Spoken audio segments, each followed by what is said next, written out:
like to get our meeting started. Welcome, everybody, to our February the 3rd, 2015 regular Board of Supervisors meeting.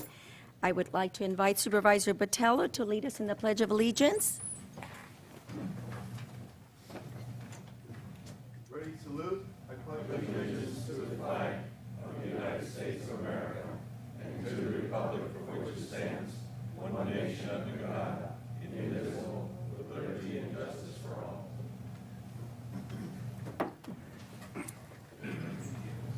If I could have a motion to acknowledge certificate of posting. So moved, Madam Chair. Is there a second? Second. Okay, all those in favor? Aye. Opposed? Okay, motion carries. Public comment. If there's anyone in the audience that would like to address the board at this time, any comments that you would like to make on items that are not on the agenda, you may do so at this time. Clerk of the board, are there any? Yes, our first speaker is Mary Shah Karan.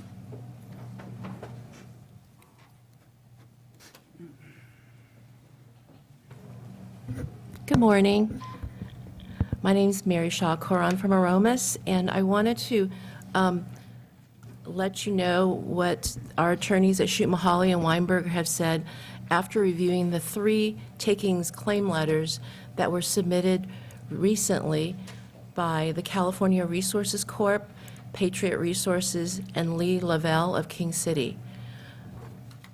These claim letters don't allege facts that support a regulatory takings. Namely, no one has applied for a project that is prohibited by Measure J. For example, projects that use fracking, cyclic steam injection, or matrix acidizing. The county should respond to the recent letters. They should clarify for California Resources Corp. That it must submit an application for an actual project that would be prohibited by Measure J, and then request an exemption. The county cannot evaluate an exemption request in a vacuum. As for Patriot Resources letter, it seems they are just concerned about Measure J's application to routine maintenance.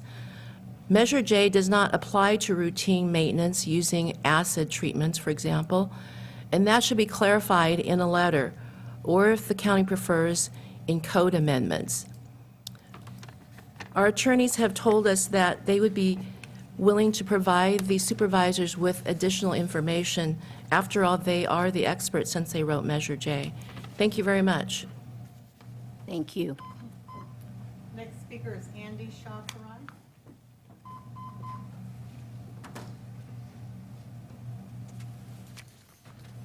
Good morning, Chairperson Barrios and members of the supervisors. My name is Andy Shah Coron. I live in Romas. I'm also going to talk in regards to the flurry of letters that seem to be orchestrated by the industry to the county. Have to look at this whole push around Measure J. It's clear that the industry does not believe that they have a case that Measure J is illegal. If they believed it was illegal, they would have done a pre-election challenge, and they would have made sure that we never put it on the ballot in the first place, which they were able to do. They expected, I guess, that by outspending us 14-1, and they probably presumed that they would outspend us 20 or 25-1, that would be the end of it. But the people in this county spoke. They voted at one of the highest levels in the whole state, 58% in a very low turnout election, and 59% of the people in this county in every single district voted for this measure. And so at this point, they're giving these letters. There's a series of these letters coming to the county talking about claims. Our attorneys believe that these claims letters are groundless and that there's not much there. I think it's more to kind of stir up a lot of noise, and generally we feel that if the oil industry believes that there is something actually illegal here in Measure J, that they should take the county to court and they should try to prove in a courtroom that there's something wrong with Measure J. We don't believe they're going to do that. because where it has been tested in other states that have similar laws regarding land use, they've failed. Thank you. Thank you. Next speaker, Marty Richmond.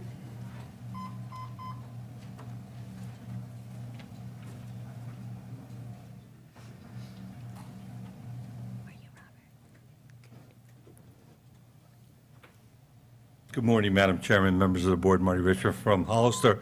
I noticed in yesterday's headlines, Apple Computer up the road here announced they're going to build a $2 billion project in Mesa, Arizona. And one of the criteria, one of the reasons they're building it is it's going to use all renewable energy. I don't know how that breaks out, but my guess is a lot of that's going to be solar energy.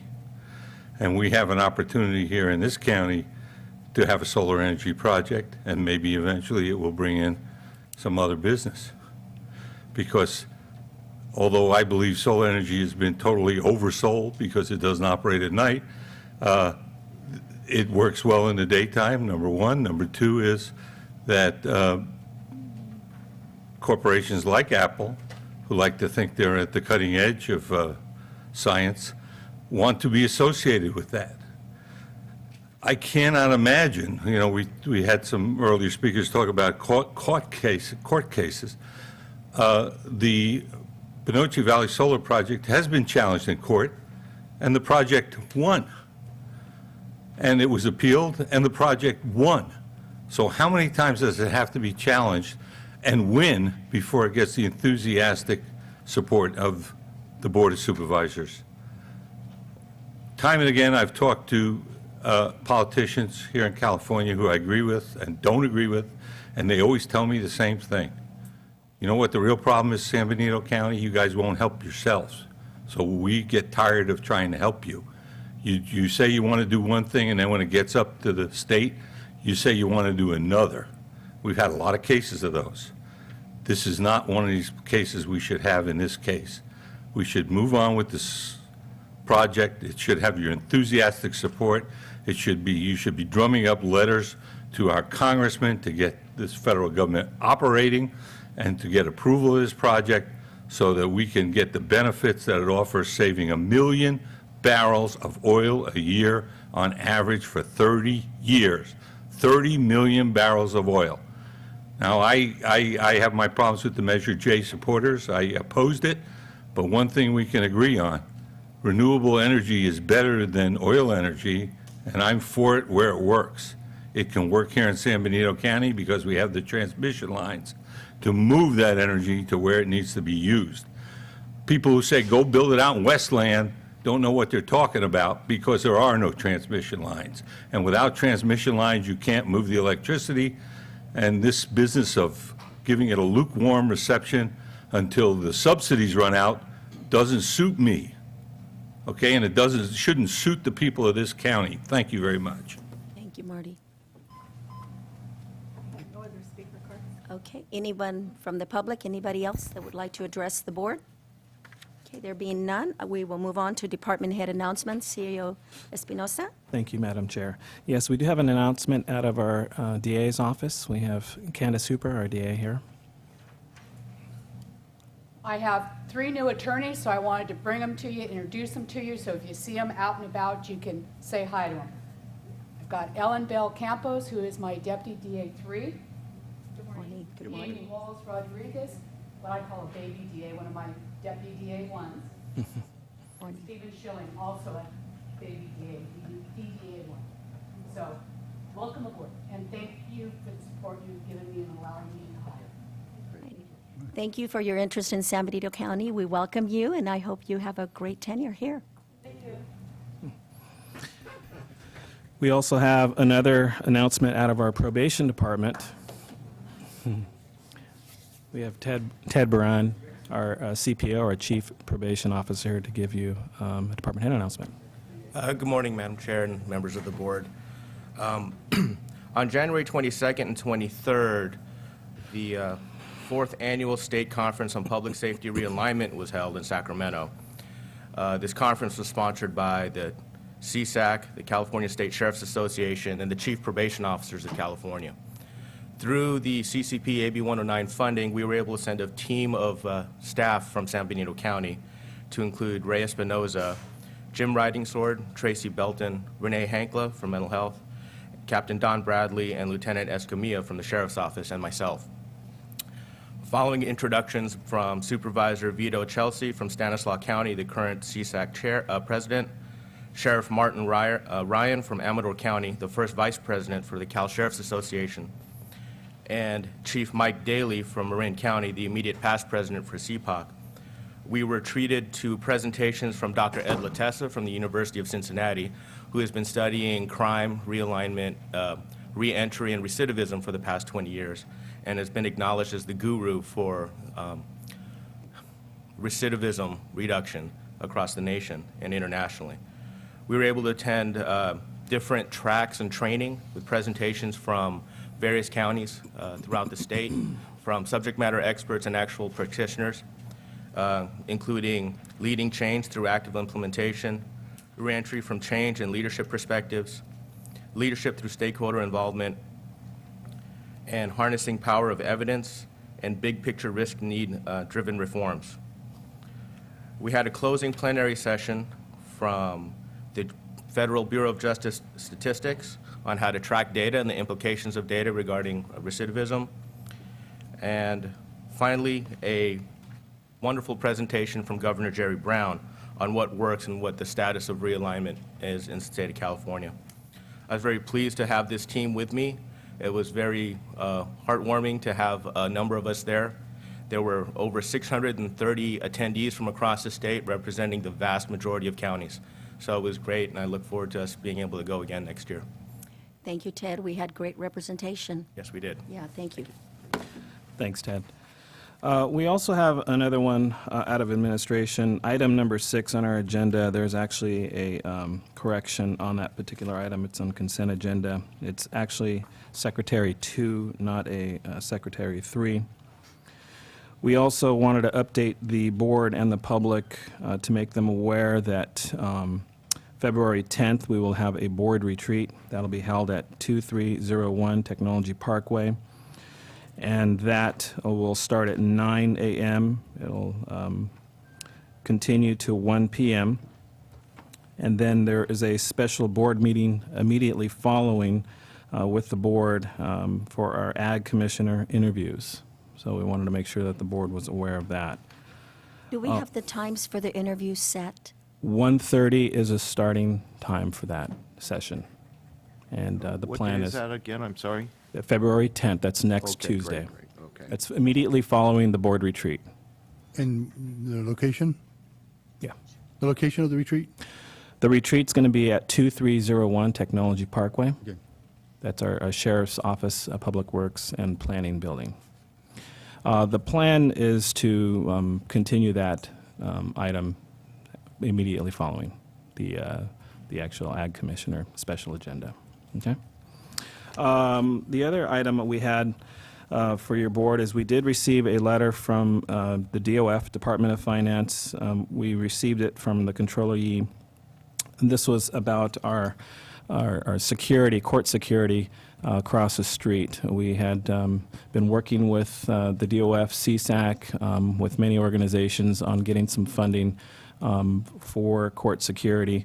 We did actually receive a letter. We did receive funding, but it wasn't in the amount that we were hoping for. So instead of it being $480,000, we're actually going to be receiving $200,000. So I wanted to make the board aware of that as well as the public.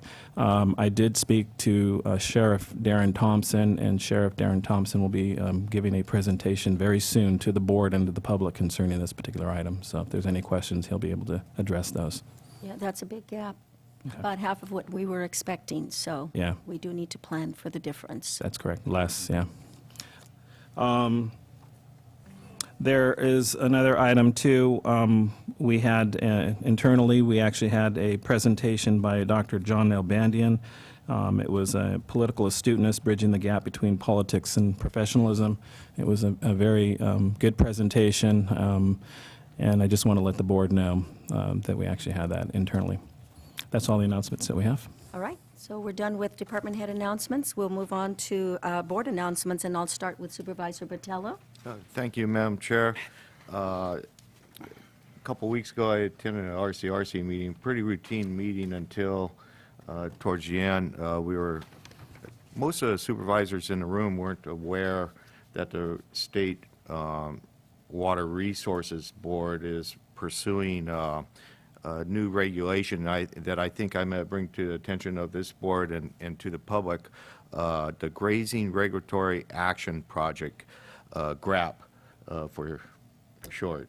And what they're doing is putting in regulations for, cattle operations, rangeland, land management, similar to what they are doing with the irrigation lands, for agriculture.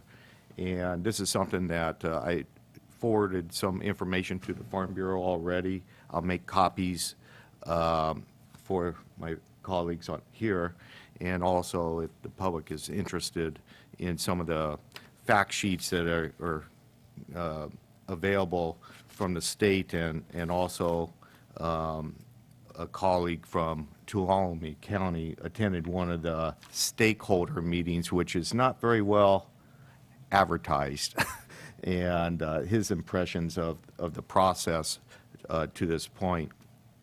So I'll make sure everybody gets the information, and that's an issue. We should, San Bernardino County being, very much a pro-ranching type of county, should keep an eye on the new regulations that will affect property owners. Thank you. And that's all I have right now. Okay, thank you. Supervisor Munzer? Thank you, Madam Chair. I just want to thank our Supervisor Botello for bringing that information to us, and I too want this board to stay on top of it, and at some point probably agendize it and give a response to the Regional Water Board. Oh, okay. A formal letter with our position on it Yes. once we get the detail. Yes. Okay. Anything else? No, that's all. Okay. Thank you. Supervisor Rivas? Yeah, I have, excuse me, just a brief announcement. We did meet last week for the gray water issue in the ordinance, and so we met for about an hour and a half. I have nothing to report. We are hashing through all of the issues. It's a really complex issue, much more complex than we had anticipated, but we hope to bring something back soon, whether it be in a form of a resolution. I think a long-term ordinance is something that we all want to accomplish, but it may take a little bit more time. Thank you. Was there any discussion on the landscaping part of it? We didn't spend much time on the landscaping ordinance, but that seems like it's something that's already in the works and something that's going to happen soon. Okay. I think we're just waiting for things to get done with the general plan, and then we'll have the opportunity to discuss that. Yeah, because when it comes to the landscape ordinance, a lot of the work is already done. It's just Okay. a matter of getting it, Bringing it forward to us, Right. probably so. Okay, thank you. Supervisor De La Cruz?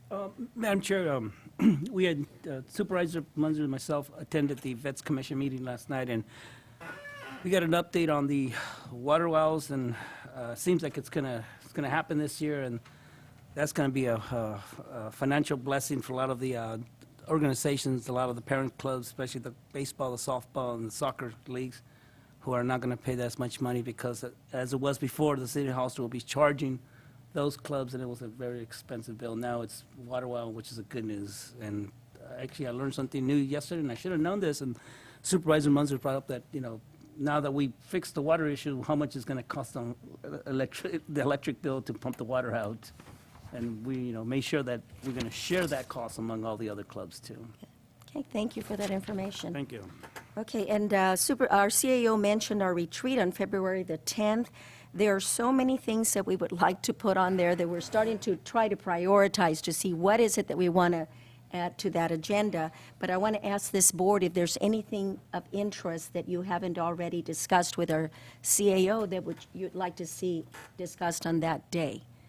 So if you have any ideas, Supervisor Botello? Yeah, I think, speaking with the chair, the importance of, transportation and road maintenance and developing a strategy, I certainly think now is the time that we really got to have a plan how we go forward, and I think we're that's on the agenda. It is. It is, And yeah. also, I requested, another takeaway from my RCRC meeting was integrated waste. And I guess that's on the agenda Yeah, as well. it is. Some information I was able to, how we're go forward with some of the changing regulations and laws in the state and whether or not, San Bernardino County needs to comply with some of this. Smaller counties have a little bit more time for compliance. Okay, and that is included already on our agenda. So if there's anything that you'd like to see there sooner than later, we need to get it to our CAO. Otherwise, my recommendation would be that we have a half-day retreat in the summer. Usually in the summer, we only have one meeting. We're done with budget hearings, and it's a good time to really start planning and look at some of the items that we were not able to include this month. So if you're in agreement with it, we'll move forward and plan for a short, maybe a half-day, like I said, retreat to discuss goals and other priorities. Okay? All right. We have an issue and continue to have an issue at the Fallon-Fairview Road intersection, and I talked to Joe from Public Works.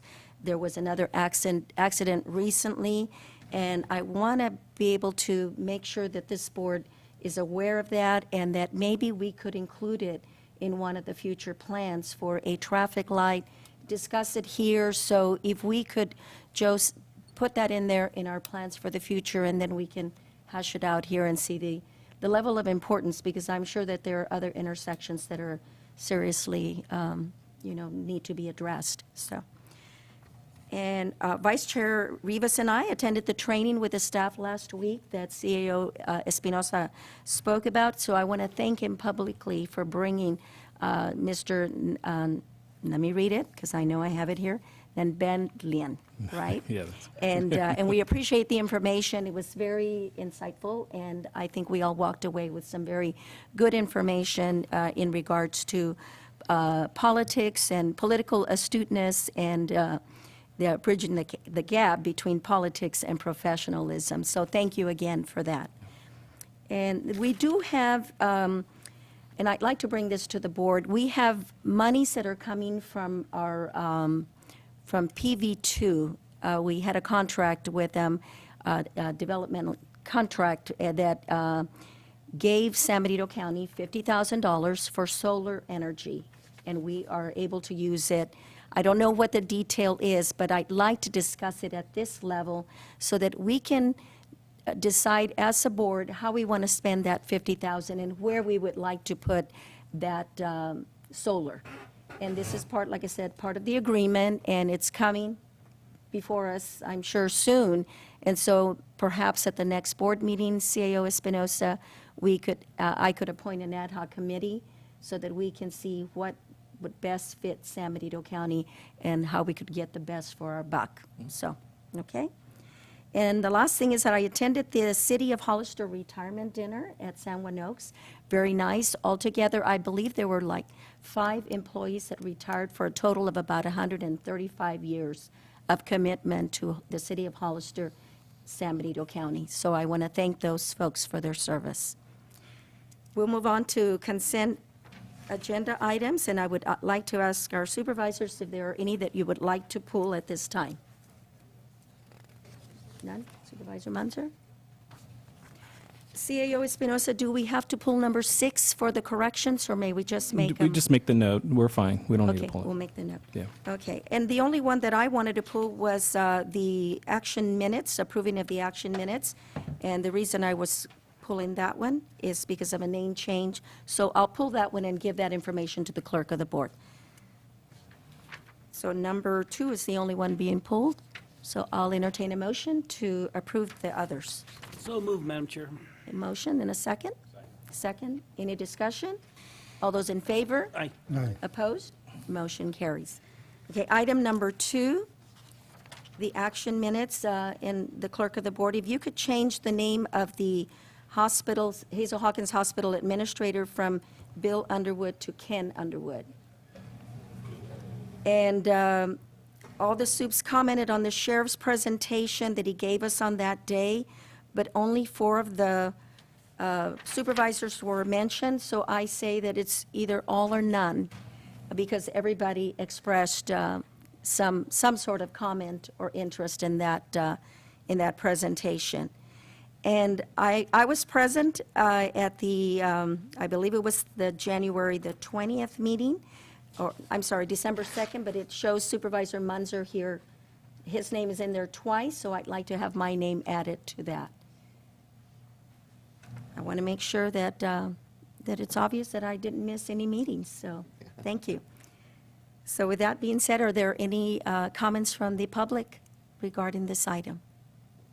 Okay, I'll bring it back to the board, and I'll make a motion to approve the action minutes of December 2nd and January 20th with those changes. Second. Okay, motion and a second. Any further discussion? All those in favor? Aye. Opposed? Motion carries. Our next item on the agenda is a public hearing that is continued from, let me see the date on here.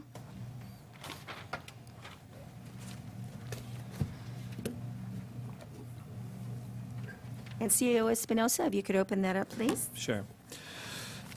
This item's number 16 on our agenda today. It's a public hearing. It's going to be held by Byron Turner. He's our interim planning director, and this is a continuance of a public hearing that we had at our last board meeting on the appeal of the Planning Commission's approval of use permit 1103-14 by appellant Frank Guerrero Nut Shelling Company. So we have Byron here to discuss this. Thank you, Byron.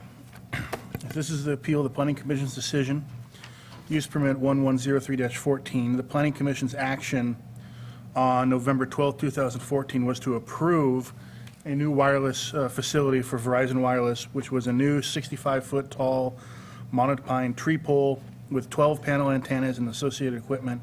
The location is proposed to be at the Sunny Slope water tanks at off of Fairview Road and John Smith Road. The appeal is largely based on a section of the county code, section 7.11.005, which states that new wireless communication facilities shall not locate sites within 500 feet of residential areas or 1,500 feet of public or private schools.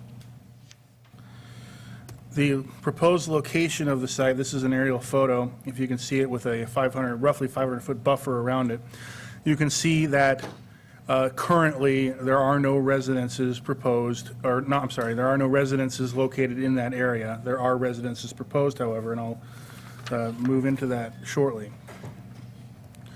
If you can see them, I'm not sure how well it turns up, but there's some photo representations provided by the applicant showing the before and after pictures of what the tower is intended to look like.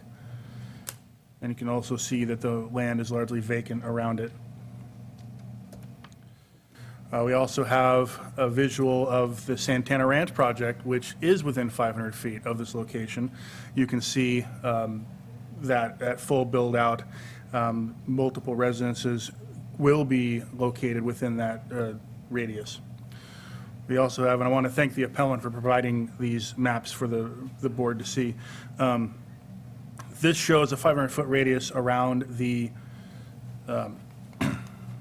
site. It shows the Santana Ranch lots here, and it also shows an approved map, the 2 residential lots here and here, as well as these just right outside of the approved Pepper Tree Estates development. It is not yet built, but it has an approved map.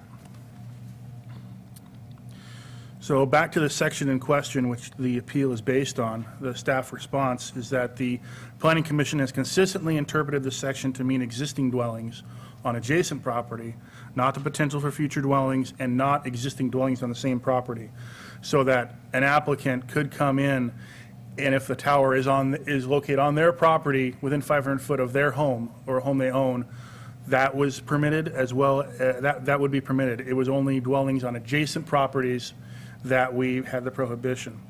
Staff has also been very clear. We have a question, Yes. Byron. Yeah, before you move off of that point, because I just want clarification, and I understand the existing rule.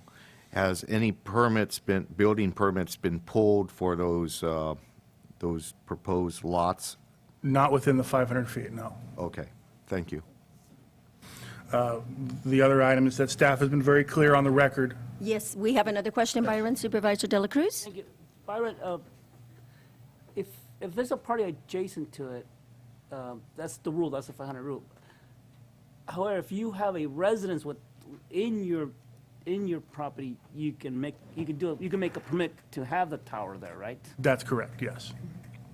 Okay, so say for example, I don't know, pick some other place and and I'm against it and I appeal it and it wins but now I want it in my property because, you know, it's all about location in terms of signals. So I can negotiate a high price and still make an application for my property, right? If you could, anyone with property can negotiate with the tower company and locate a tower within 500 feet of their own residence or a residence they own, but not within 500 feet of a neighbor residence. It's kind of mixed, you know, you want to be consistent on the 500. And I will address that as well. Okay.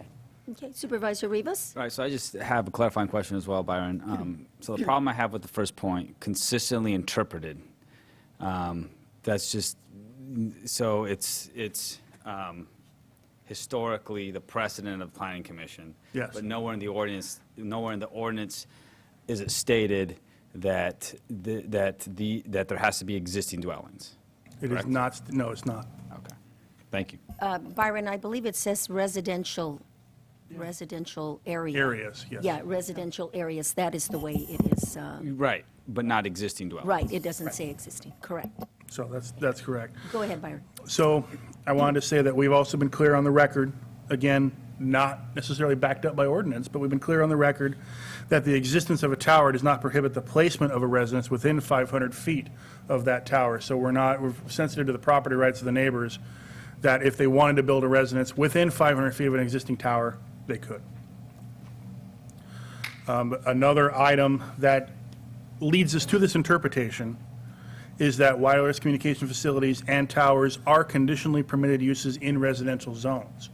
So that tells us that it is permitted within, that we can put a tower in areas that are zoned for residential and therefore planned on being residential in the future.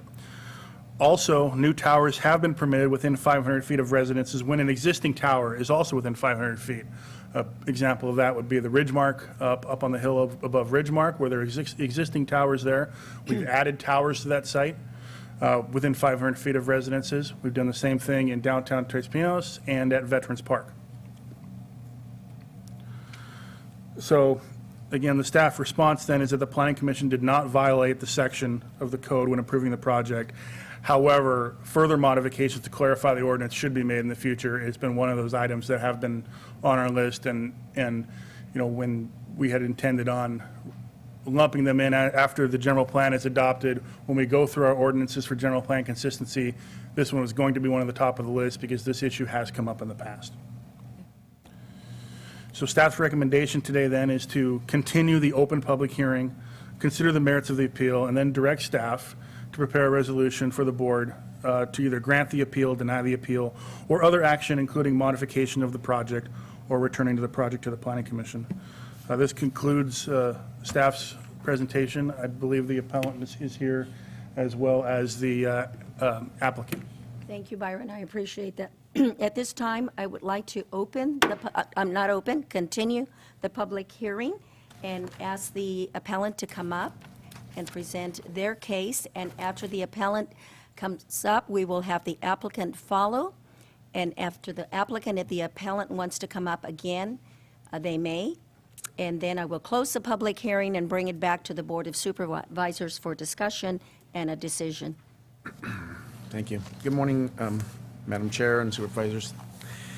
Yesterday, I was able to read the staff report, and I saw a lengthy letter that was submitted by Verizon, and I'd like to clarify a few things. First of all, I admit I'm here on economic self-interest. I think most people that come before this board are probably here, most people in this room, except for the gentleman in the back who come with no economic self-interest. No apparent, anyway. So, yes, I'm here. I represent our company, our family business, and I'm trying to look out for what's best for our property and for our plans for the future. I also admit to be disappointed over having a tower approved so close to the property that we had decided not to allow it to be located. Yes, we agreed to negotiate with Verizon, but we did not agree to locate a tower on our property. And locating it on the tank site within 200 feet of the closest home and in plain sight of our development is the next worst thing to me.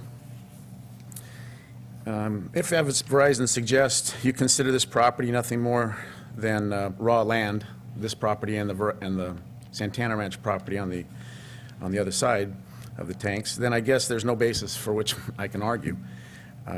But like Santana Ranch, we've paid our fees, we've been through the process, we've received our approvals, and we waited out the recession. So the vineyard and grove were planted, and the irrigation system was designed and installed around a 1-acre cluster housing plan, which was preferred by the county. Actually, it was modeled after Cordoval in Morgan Hill, which were, high-end homes set in a vineyard.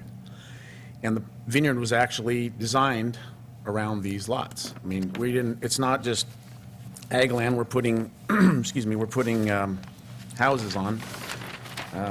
These are just drawings we've had, but I mean, we've had the vineyard actually, the gaps in the vineyard, if you've been out there, you'd notice that there's some bare land.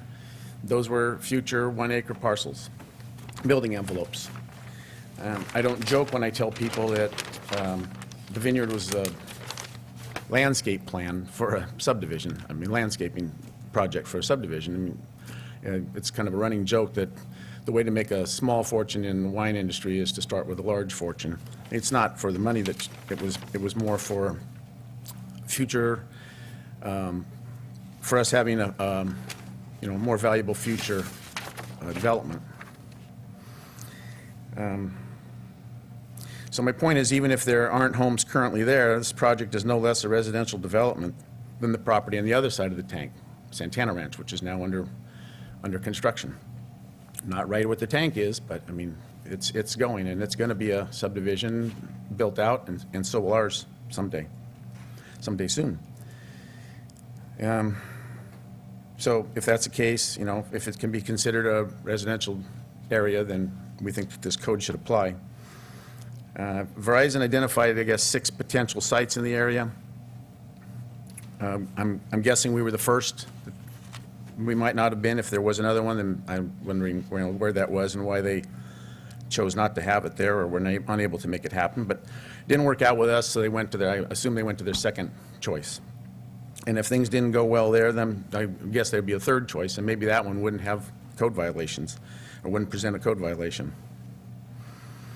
Why don't we want the tower on our property? Same reason why we don't want it 20 feet from our property. After considering it in all the possible ways that it was presented to us, we ultimately decided that it would negatively impact our project. And there was a code in place that would prohibit it.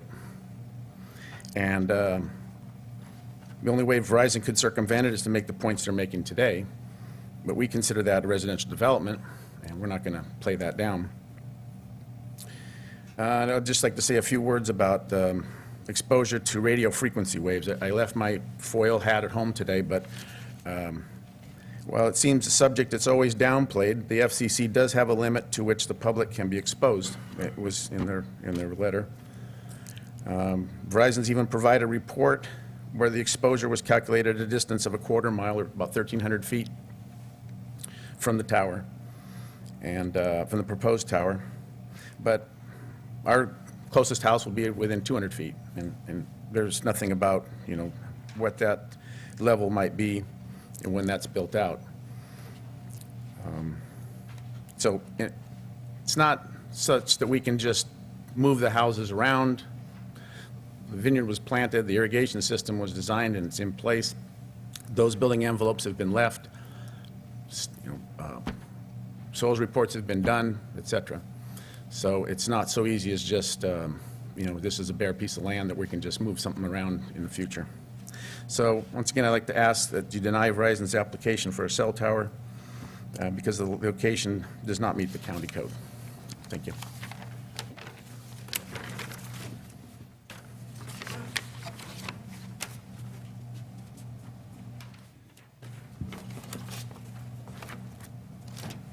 Good morning, ladies and gentlemen of the board.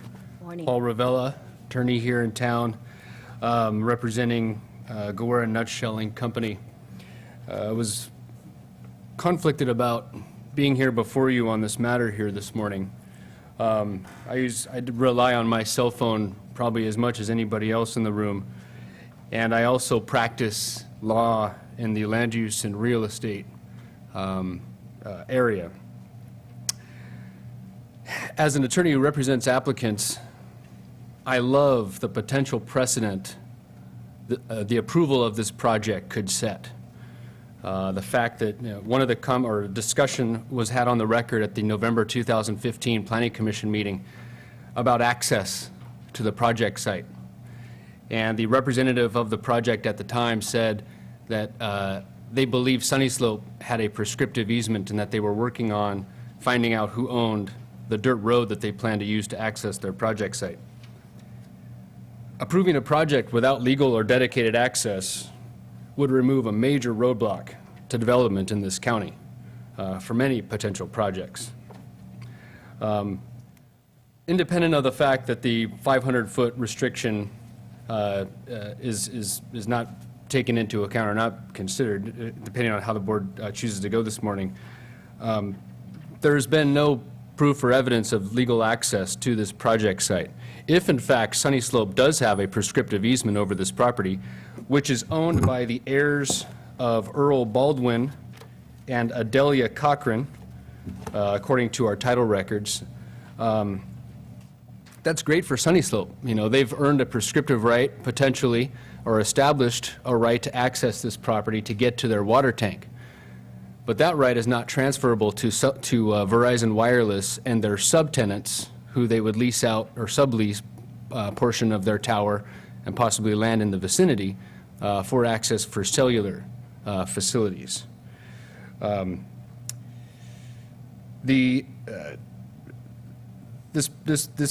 board, should this approval go through, would stand to, we've been involved in projects where the counties require dedication of a right-of-way or an access, or establishment of an actual easement or right to access property for purposes of a minor subdivision or a lot split. This particular project has no legal access that has not been established. And for that reason, that's substantial enough to deny the application and grant the appeal of the Gowera Nutshelling Company. I thank you for your time this morning. Thank you. Anyone else from the appellant's side? Okay, I will invite the applicant up.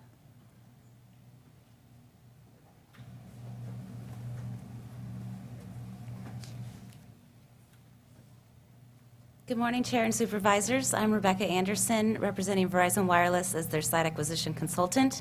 I also have Paul Albritton. He's representing Verizon Wireless as their attorney. And just wanted to start out very quickly by just saying Verizon is proposing this site as there is a great need for a new site in this area. Existing nearby sites are at capacity and have been for at least a year now. We've been working on this site for over 4 years, and as it keeps going, the need keeps increasing. And we did provide you an exhibit F in the packet that Paul had sent to you, and that explains the need for the site in the area. We did, as was mentioned, research the area for alternatives. We had been in negotiations with the Goweras originally, and that just did not fall through due to financial negotiations. And at the time, the tower was being proposed very close to where it is being proposed now on the water tank property. Some of the other alternatives that we looked at, though, were not feasible. They were within 500 feet of existing residential structures, and they were also within the city of Hollister. Their code is a little bit more restrictive as well. Just very quickly also, on the access, we have been working on trying to establish legal access. Hasn't happened yet, but it's in the process. Verizon does not intend to move forward with a site without legal access. And if it is the board's wish to condition that as a condition of approval, Verizon Wireless would accept. So I'd like to turn it over to Paul right now. Thank you. Thank you. Morning, Madam Chair, members of the board. Paul Albritton, outside counsel for Verizon Wireless. Thank you so much for taking your time this morning to help Verizon Wireless improve its network here in the county. I think it is important, and we emphasized in our letter, and we sent you a packet, and I will be mentioning some of the exhibits in the packet, that there were nearly 2 years of negotiations with a landlord. In the Planning Commission hearing, they asked, where would you have put the tower if it had been on your property? And he replied, and it's in the minutes, just north of where the tanks are now. So we know that they were considering a location not far from what we're considering today. There have been other issues raised now that Verizon Wireless has moved to, I think, a better location between the water tanks, including the 500-foot residential area radius, as well as this access issue, which seems to be coming up today. I want to point out that there is access to this water tank. There's a road that's been there for decades that we drove on yesterday. So in terms of access to a project, there's clearly no need to grade a new mile-long road or something like that that would have environmental impacts that would create access.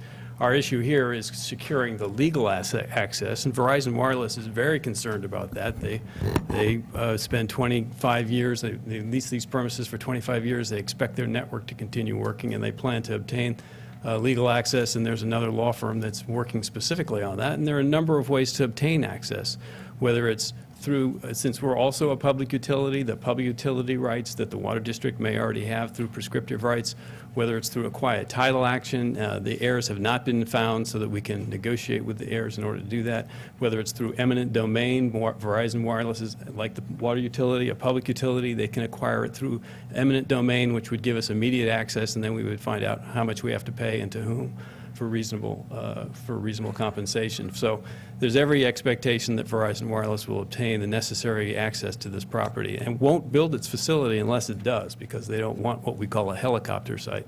And so we are willing to have a condition of approval that the building permit can't be pulled until the access is demonstrated to the county, because we wouldn't build it without that access.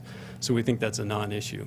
Just as the 500 residential radius is a non-issue as well. The closest lot is 200 to 300 feet away. Downslope, there are trees, and we've also developed this as a stealth tree so that, in fact, the appearance will be that of a tree.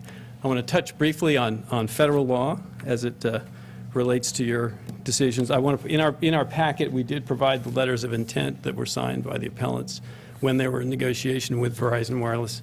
And then also you've seen the photograph that there is nothing that's currently surrounding the parcel. We've submitted substantial evidence meeting your code to put this facility. We have our photo simulations in your packet as well. We're in an R-zoned area where towers are permitted with a conditional use permit.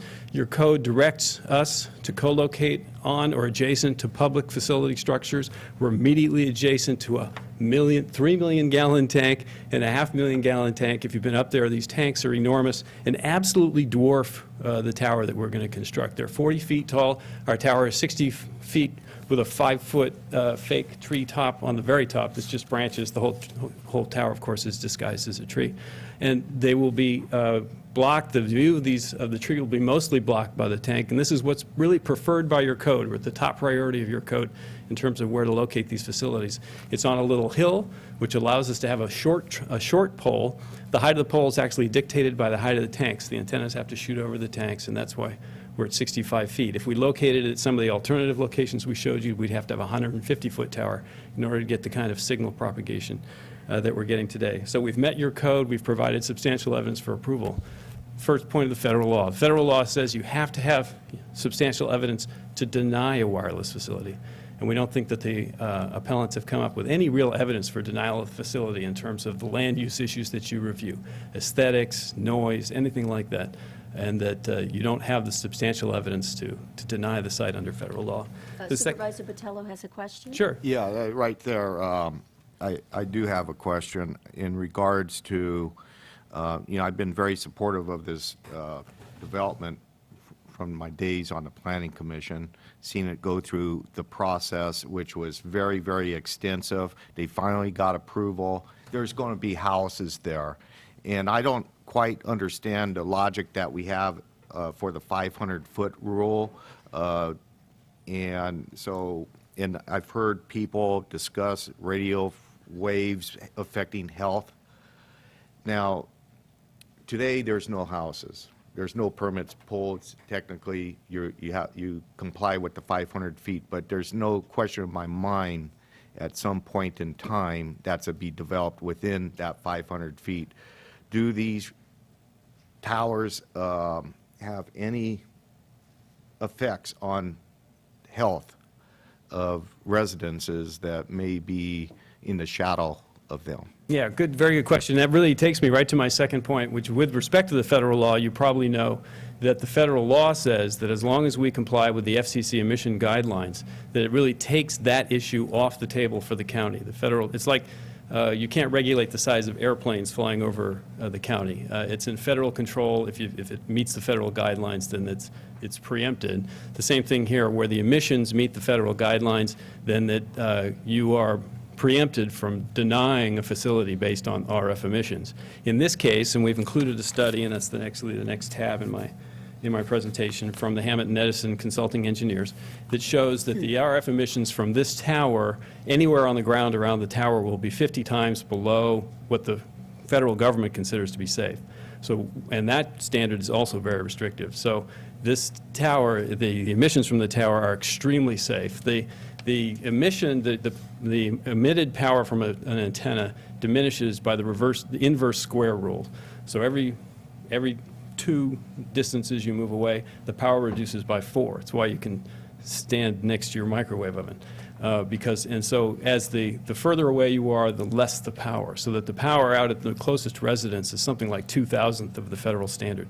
So we're well within the federal standard, way within the federal standard. So the appellant, I'm sorry, he's a pull permit one of these days, and there's be a house 200 feet away from that tower. The emissions will be a small fraction of what's permitted under federal standards. These facilities, I've said in San Francisco, they're on top of apartment buildings. I mean, the emissions are relatively low based on what where there would be any possible concern, and so 50 times below at the base of the tower. The federal preemption extends beyond just regulating by emissions. There have been court cases where appellants have argued that it will reduce my property values, or it'll cause my strawberries to grow in a funny way. All of these proxies for concerns about health effects are also barred. And so there's a AT&T versus Carlsbad and Verizon versus Madera, County of Madera case that we cite in here, where even these proxies of RF emissions. Now, your law, your 500-foot law, which has been on the books for a very long time, has no justification behind it. It's 1,500 feet for schools, 500 feet for residential areas, and it's only for wireless facilities. It seems clearly to be based on concerns about RF emissions, and we would argue violates the federal law. You haven't run up to a situation where somebody's actually challenged that. You have the right to regulate aesthetics, noise, all of those things, but you don't have the right to regulate RF emissions, and so we think that that code section is actually suspect in the way it's written right now. So I hope that answers your question. So the 200 feet that we're talking about is a very long, very big distance for RF emissions. Verizon Wireless is building this facility because demand for wireless services is doubling every year, and we need to densify the network in order to provide that kind of capacity, and that's what this is for. So in residential communities, we are putting wireless facilities right in the middle of residential areas, 20, 30 feet from residences, and the emissions are not a problem. We have issues, obviously, with adjacent neighbors. I'm sure you've experienced this, any public infrastructure, I don't care what it is, even if you were putting up those water tanks today, you would get objections from the immediate neighbors for public infrastructure. People want a lighted street, but they don't want the street light in front of their bedroom window. So we frequently have immediate adjacent neighbor problems. But the vast majority who use cell phones every day use this public service and need that public service.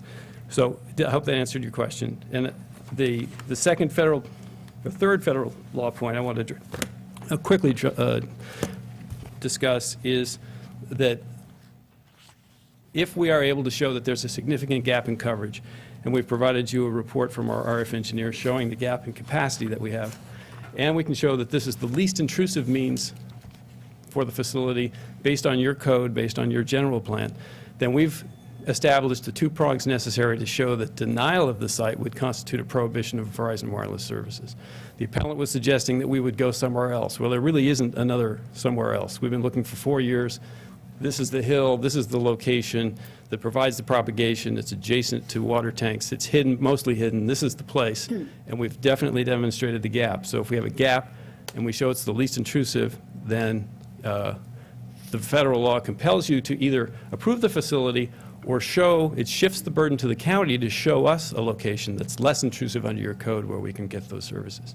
So I've talked about substantial evidence, environmental effects of radio frequency emissions, prohibition of service. There's also a prong of the federal law that says you can't discriminate against wireless companies. And we heard earlier that there were other situations where facilities have been approved adjacent within this 500 residential area. We're here to answer any questions you may have. Again, I think the access issue is a civil issue that will be resolved. We're willing to deal with that on a condition of approval. We don't think that the 500-foot residential area, we believe you should follow the Planning Commission and recommendation of planning staff on how residential area has been interpreted. And if not, we think that law is suspect. And Verizon Wireless they try and plan 3 years ahead. They're now in their 4th year on this site. If you look at the charts we provided, the system is already suffering. Data speeds are less than half what they should be in this area. Call quality and call access and reliability are compromised, and Verizon Wireless very much needs this facility. So thank you very much. Thank you. Are there any questions at this time? Anybody else from the applicant's side that would like to address the board? Okay, then I will have the appellant come up if you have any additional information or comments for the board. Thank you.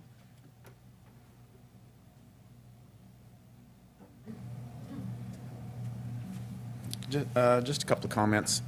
Ms. Anderson keeps referring to things that makes it sound like it's greed that's brought me here today.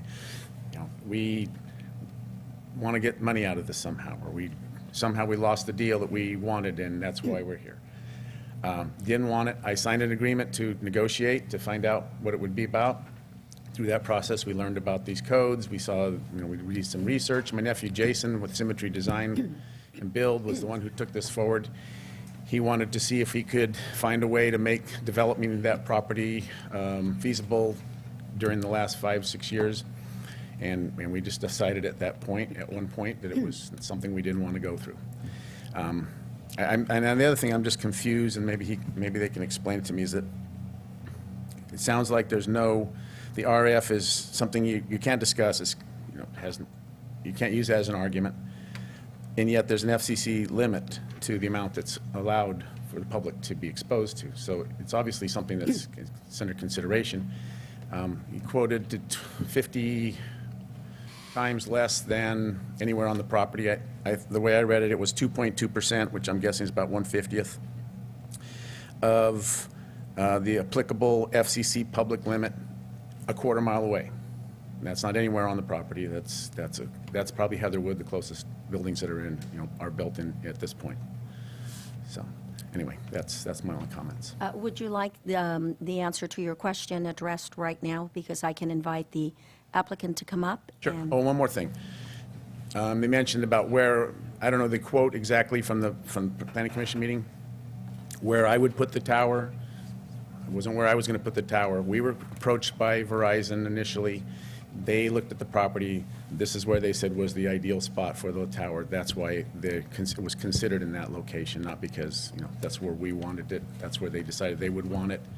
And again, through the negotiation, we decided we didn't want it there or anywhere. So, okay. Very good. Sure. Once the applicant answers your question, I am going to close the public hearing. Thank you. Thank you. Okay, if the applicant could answer the question, if that was clear enough for your Yeah, the question, response. we have the report, it's in your packet, and it's 2.2% anywhere on the ground. At the top of the tanks, because it's closer to the antennas, it's 9% of the standard. But that's still 10 times below the standard if you were standing on top of the tanks, which is, the antennas are about 14 feet above the tanks. So if you were, bottom of page 2 on tab, I don't know if you want us to read it, but it's in, which tab? Tab E, bottom of page 2, gives the study results from Hammett and Edison. And so I don't know where a quarter mile comes from, but that's, at a quarter mile, the emissions are going to be extremely low. There was a question yesterday about, do you have any photos? I only wanted you to answer the question that the appellant asked. So if you answered it, then that's really all that we were looking for at this I time. brought photographs of actual towers. I Well, brought you can 5 give it sets. to the clerk of the So I board thought, and she yeah, can- This is okay. an 80-foot tower in Sonoma County that was recently built. Thank you. Okay, thank you very much. Supervisor Batella? Yeah, I just have one more question. I wasn't able to walk the site, and you mentioned that the safe radio, it's well under the federal standards for safety on the radio waves and so forth. Now, as you add other radio, I don't know what you add to it, but If we were to co-locate with another carrier, for example, Exactly. if AT&T were to come along and say they wanted to be on the tower, exactly, yeah. yes. One issue is they would have to probably raise the height of the tower, which, because we're at the lowest height in order to see over the tanks. But if you add another carrier, that would add another set of emissions. There would have to be another emissions study. The FCC actually sets out the calculation, and there's a local government guide that the FCC puts out that sets out this calculation of how they determine what the RF emissions are going to be based on the radios and the antennas at any distance. Well, here's the question. In other words, it would obviously would be examined at that time, but there are locations that have 3, 4 carriers on them where they don't get even close to the emissions levels. They're just, the wattage of the facilities is way below any level that would ever cause any concern. And I don't mean to cause concern, but when you're using your phone, you are very close to 100% of the FCC standard when it's next to your head. And when we're anywhere on the ground next to this, you're going to be 50 times below the federal standard. So I guess I'm trying to say that it should not be an issue. Okay. I think Verizon Wireless would be willing, if it's really a concern, to allow some kind of subsequent testing if you're really concerned about the emissions. Usually when they do the subsequent testing, it's 1,000 times below the predicted levels because the predicted levels are very, very conservative. Well, I'm just kind of concerned who follows the liability. Right now, there is no houses within, 200 feet or 500 feet, but someday there will be. Now, when that permit's pulled, is it the county's liability? Is it the developer's liability? Or is it still Verizon's liability? Yeah, Verizon Wireless indemnifies the county. There's a condition of approval where we indemnify the county. We also are required to sign an indemnity agreement when we apply. And Verizon Wireless is responsible for any emissions that are above federal standards. And my firm right now spends a great deal of its time defending counties that have been sued by adjacent neighbors, successfully, by the way. We've never lost a case against recently Nevada County, Sonoma County, and Verizon Wireless steps up and indemnifies the counties for these kinds of liabilities. Does it make sense to set a condition for the approval and limit the emissions from of a particular tower to avoid radio frequency? And that is what the federal law is specifically designed to prevent. Because the federal law, the concern was before the federal law, and for whatever reason, I've been doing this for 30 years, and the federal law came out in 1996.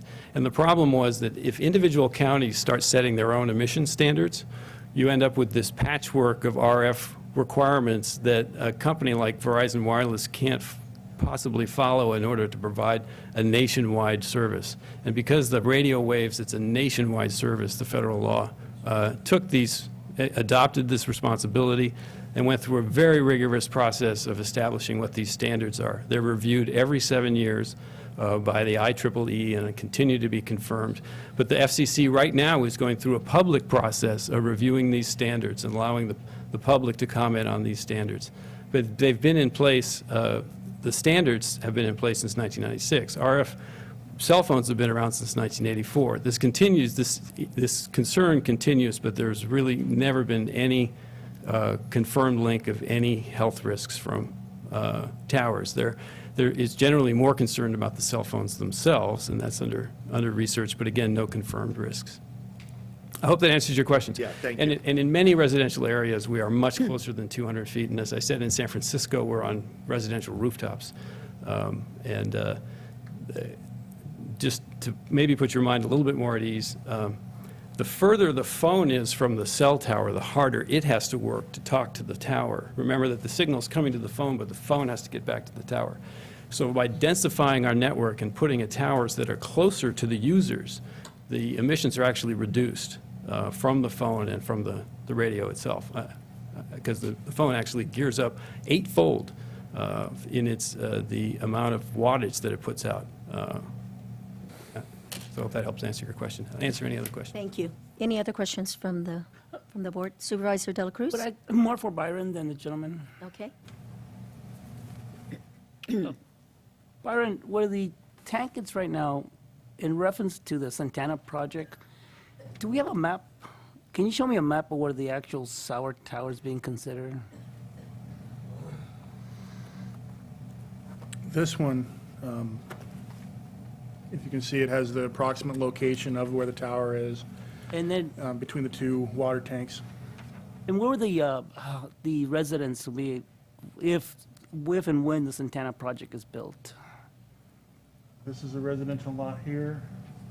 This is the building envelope here, Okay. of a residential lot, and then these are the Santana Ranch lots that be affected. Okay, all right. Thank you very much, Byron. Okay. All right, what I'm going to do at this time is close the public hearing and bring this back to the board for discussion.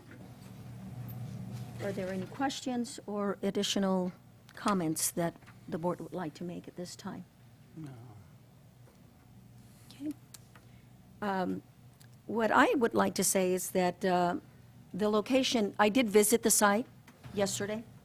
The location is optimum for what they are proposing, not optimum for the applicants, certainly, because they have their concerns, but it is an elevated area that is really going to provide much-needed, better service. I will look to Verizon to make sure that they camouflage, they gave us a picture of the tower, what it's going to look like, that it aesthetically pleasing, or at least not so obvious when you do construct it, if this board decides to pass this, in respect for the applicant, because I believe that we owe them that. They are a very, well, all our community is valued, but they are very business-minded. They provide a lot of, jobs and just a lot of business to San Benito County, and we value that. But at the same time, we know that there is a need for what Verizon is trying to provide. I also know that landlines really are becoming obsolete, and people are relying on their cell phones for emergency, for their house, and I believe that there will be perhaps some value for these residents that may eventually end up in that area. So with that being said, I will have to say that I will support the applicant, and I will support the commission, the Planning Commission's decision. I don't believe that they have erred, and so, and because of the need for expanded services, I believe that we need to move forward. But I also would like to recommend, and I know Byron touched on it, that we need to modify that ordinance. It is not very clear. I believe that it says residential area, but doesn't say existing dwellings necessarily. So for clarity and consistency, we do need to move forward in getting that done very, sooner than later. So that's my spiel. Thank you. Supervisor Botello. Yeah, I may have to support you on your position, and you know, the access is going to be an issue that Verizon is have to work out, and we have in the past moved forward projects without having that access issue worked out, and you know, Ridgemark, the commercial zoning that we did a couple of years ago is an example, but I didn't see any evidence from the appellant on the economic impact, you know, some documentation in our packet or evidence presented today. And, you know, we do have these towers in a number of places. I think San Juan Bautista has one on their water storage area as well. And the public does need to have, you know, good phone service, good computer service, and so forth. And so I believe the Planning Commission did their work, and I might just have to agree with that. Okay. Madam Chair, I'm going to disagree. I think I have some issues on the right-of-way. That's one of my issues. The other issue is that we already approved Santana project out there, and I would favor that project. I just feel it's in conflict with it, and so I'm going to, my prefer is to grant the denial. Okay. For clarification with your comments, I did talk to council about the access, and that is not a county decision. It's not, that's not our problem, our issue. That has to be done, and I believe there's a condition of approval based on the solution on the access in council. Right. So the way that the permit is worded at the moment is that it is a condition of approval that Verizon demonstrate clear title to the property that it's leasing for. And if it can't, then it can't build the tower there. And then on the second point about Santana Ranch, I believe Santana Ranch is not appealing this. This is not an appeal from Santana Ranch. Well, I'm not sure who Santana Ranch is exactly. Mr. Guerrero has some involvement in it, but it's not the people that are actually building the homes on Santana Right. Ranch. It is. Which it is, the I think, Guerrero. a Ward or Well, Anderson. I can't sure. Madam Chair, for the record, I'm supporting Frank Guerrero on granting the appeal. Okay, and that's okay. I just want to make sure Thank you. that there was clarification appreciate on it. the two. Thank you two for the items. correction. Supervisor Rivas?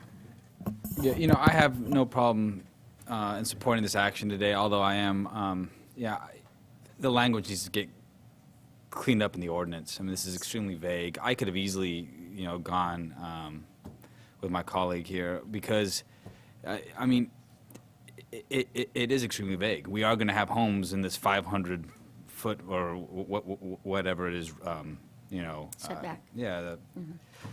So that's, in my opinion, a conflict. You know, but I think that we really need to clean up our ordinances so that way it's, you know, it's not as vague, it's not as, you know, and it will be clear in the future. So that's what I'm at. Supervisor Munson? Yeah, thank you, Madam Chair. I too want to reiterate that we need to clear up our ordinance. If we have an ordinance and then we're ignoring them, that's not good. I guess I want clarification from County Council that we cannot put on the applicant a condition of approval of access, like we did with the shopping center in Ridgemark. I said that we are. Oh. We are going to do that. We're going to bring this back I'm sorry. at the next board meeting for the final signature, and in that, in the condition of approval will be, or in the permit will be a condition of approval saying that Verizon needs to Yeah, I'm have sorry. legal I access to the property. I misunderstood you. I'm sorry. Thank you. But I think it'll be done outside of the county, that So agreement. Supervisor or Chairperson Barrios's point is that the board, neither the board nor county staff has the legal authority to determine who owns property. So that process will take place in the Superior Court, or Verizon will negotiate something. I don't know how it happens, but it's not the board's concern. But the board has addressed the issue by conditionally permitting the application. All right, very good. I'll bring it back for a decision then. I'll make a motion to deny the appeal and have staff bring back the resolution to that effect. Okay, there's a motion. And I will second it. Any further discussion? All those in favor? Aye. Aye. Opposed? Aye. No. Okay, so the motion carries 3-2 with Supervisor De La Cruz and Supervisor Munzer, no. Okay, we will move on to the next public hearing. Thank you, Madam Chair. This item is number 17 on our agenda. This is coming out of our Public Works Office. We have interim Public Works Director Joe Horadell here.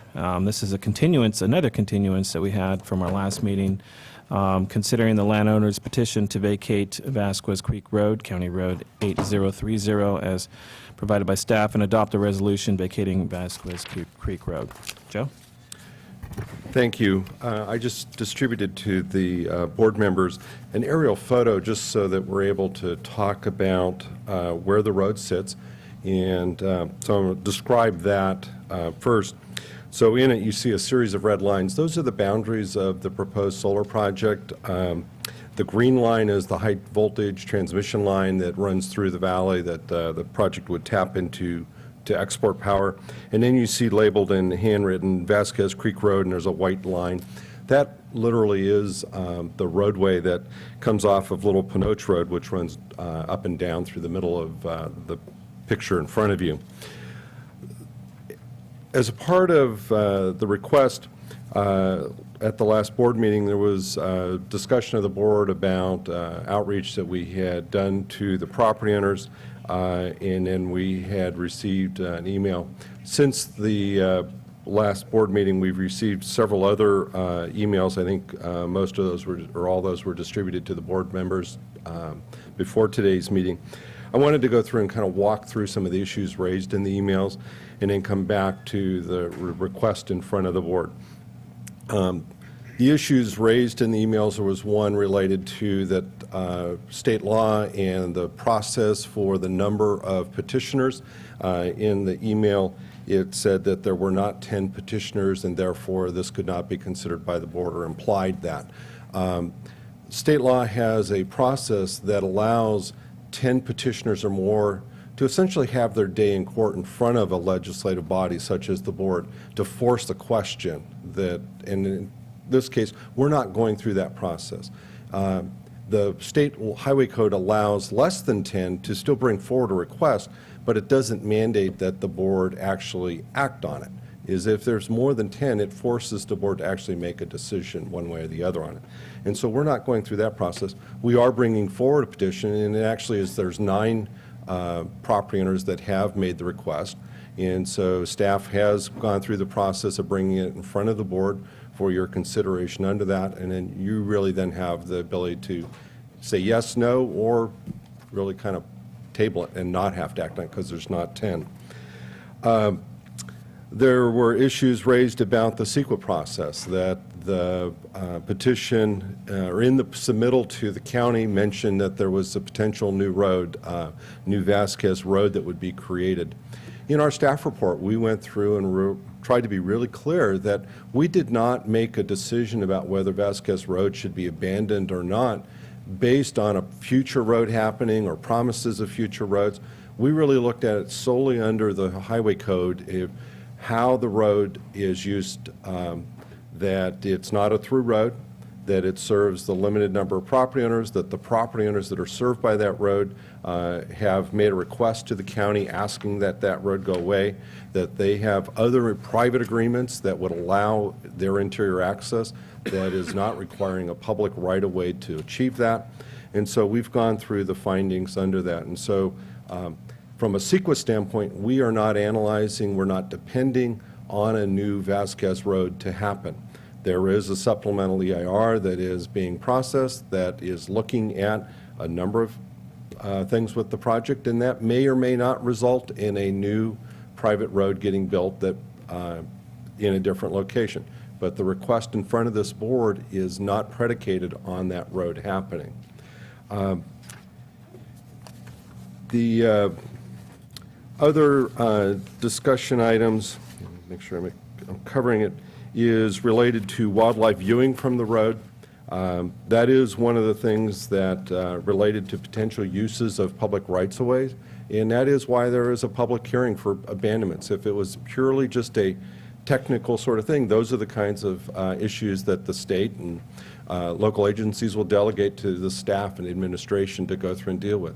This is a question of are there other ancillary type of activities that could occur or have occurred on that roadway, and then to weigh, is this, does the potential or the past use for birding outweigh the opportunities, the future use of the surrounding properties? There is not necessarily a right answer with that, and that's why public hearings exist, is for the policy-making part of the organization to deliberate, to look at what are the benefits, the cost, opportunity cost, and to say, make a decision that it matches as really the policy setting, the trustees of the county, of what is the right answer with that. So staff, we can go and help work through that, but that's really why that public hearing exists in the codes, and both at the state level and local level. There was some discussion at our last board meeting related to what happens if the project doesn't move forward in a time frame. And so we have, as the staff, reworked the resolutions that would be adopted, assuming the board was to consider this favorably, that would put a timeline. So we've looked at a one-year time frame, that if the project doesn't move forward in that time frame, that we would retain easements on the property for rights of way through it that could reinstate themselves back to roadways if we ever needed it. It is one of those things that roadways are an important part of connectivity. That is one of the things that we spend a lot of time looking at staff. We don't see the need for that connectivity at this point, but if a project doesn't move forward and other things were to be considered in the future, we did want to leave that opportunity for us to reassert that in that one-year time frame. So that's something that Shirley has worked on, and we've taken the board's direction to include that in the proposal. And with this, I will conclude our presentation and be available for questions. Okay. Any questions? Right, I'm going to, at this time, continue the public hearing and ask council or our CAO to ask if there's anybody that, I don't know if you have been approached from anybody that wants to formally address the board? I actually have not been, so. Okay. So at this time, anybody from the public can come up? Are there any cards? Okay. Marty, you're welcome to come up at this time.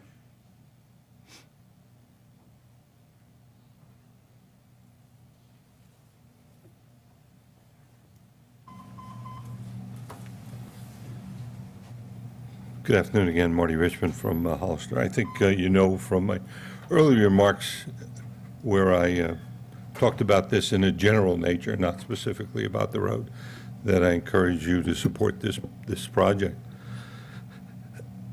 You have a lot of discretionary authority as the Board of Supervisors. You make a lot of decisions. And, you know, we're all human. I think Mr. Guerrero made a really good point when he said I'm up here to talk about my financial thing. I appreciate his honesty, believe me. That's a very adult way to handle it.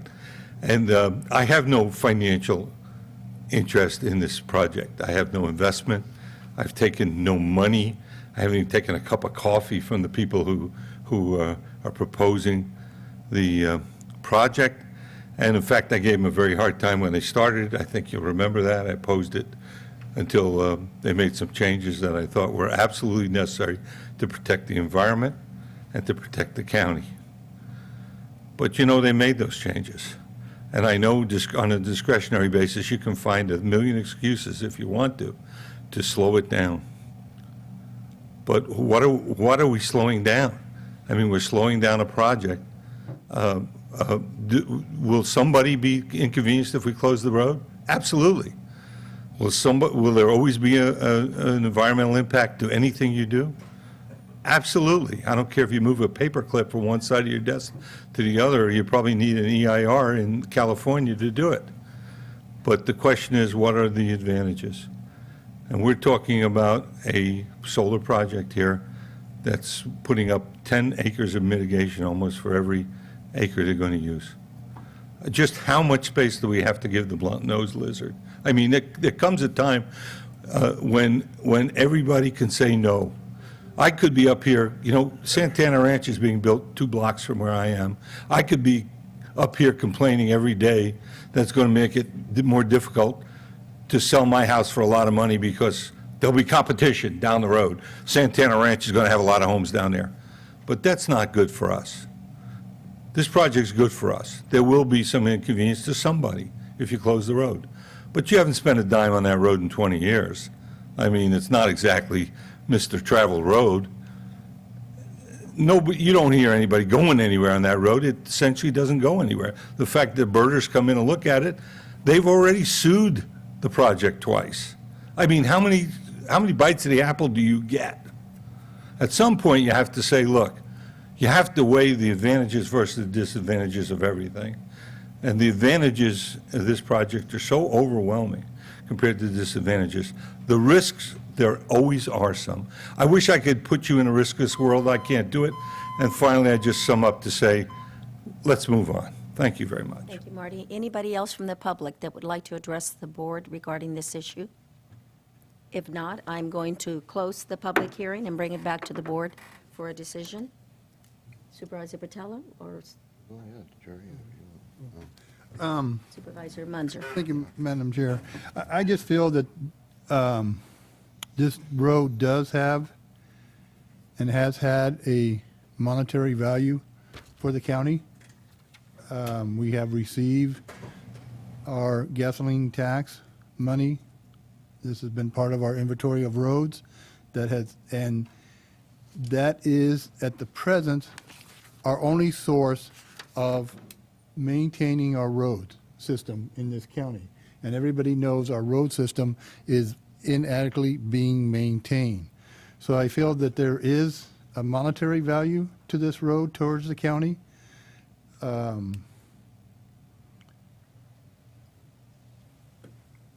Not looking for cash money type of thing. If the applicant would be, of the project, would be so inclined as to maybe increase the solar panels that you, Madam Chair, was talking about earlier. They had promised $50,000 worth of solar panels. If they were in agreement to increase that to, say, $65,000, I think that would help with the burden that the county is losing in the money that we are getting on the I keep saying sales tax, the gasoline tax side of it, and that would go towards relieving some of the burden for the county on some of our other expenses. So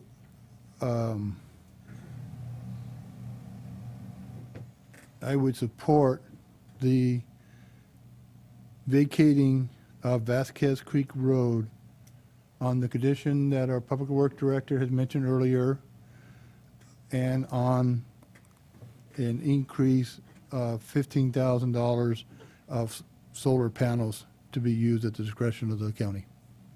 Okay. Any other comments from the board? Well, Supervisor Patello? I'm supporting this vacating of this road simply because it is time to move forward with this solar project. This has been drug out, for a very long time.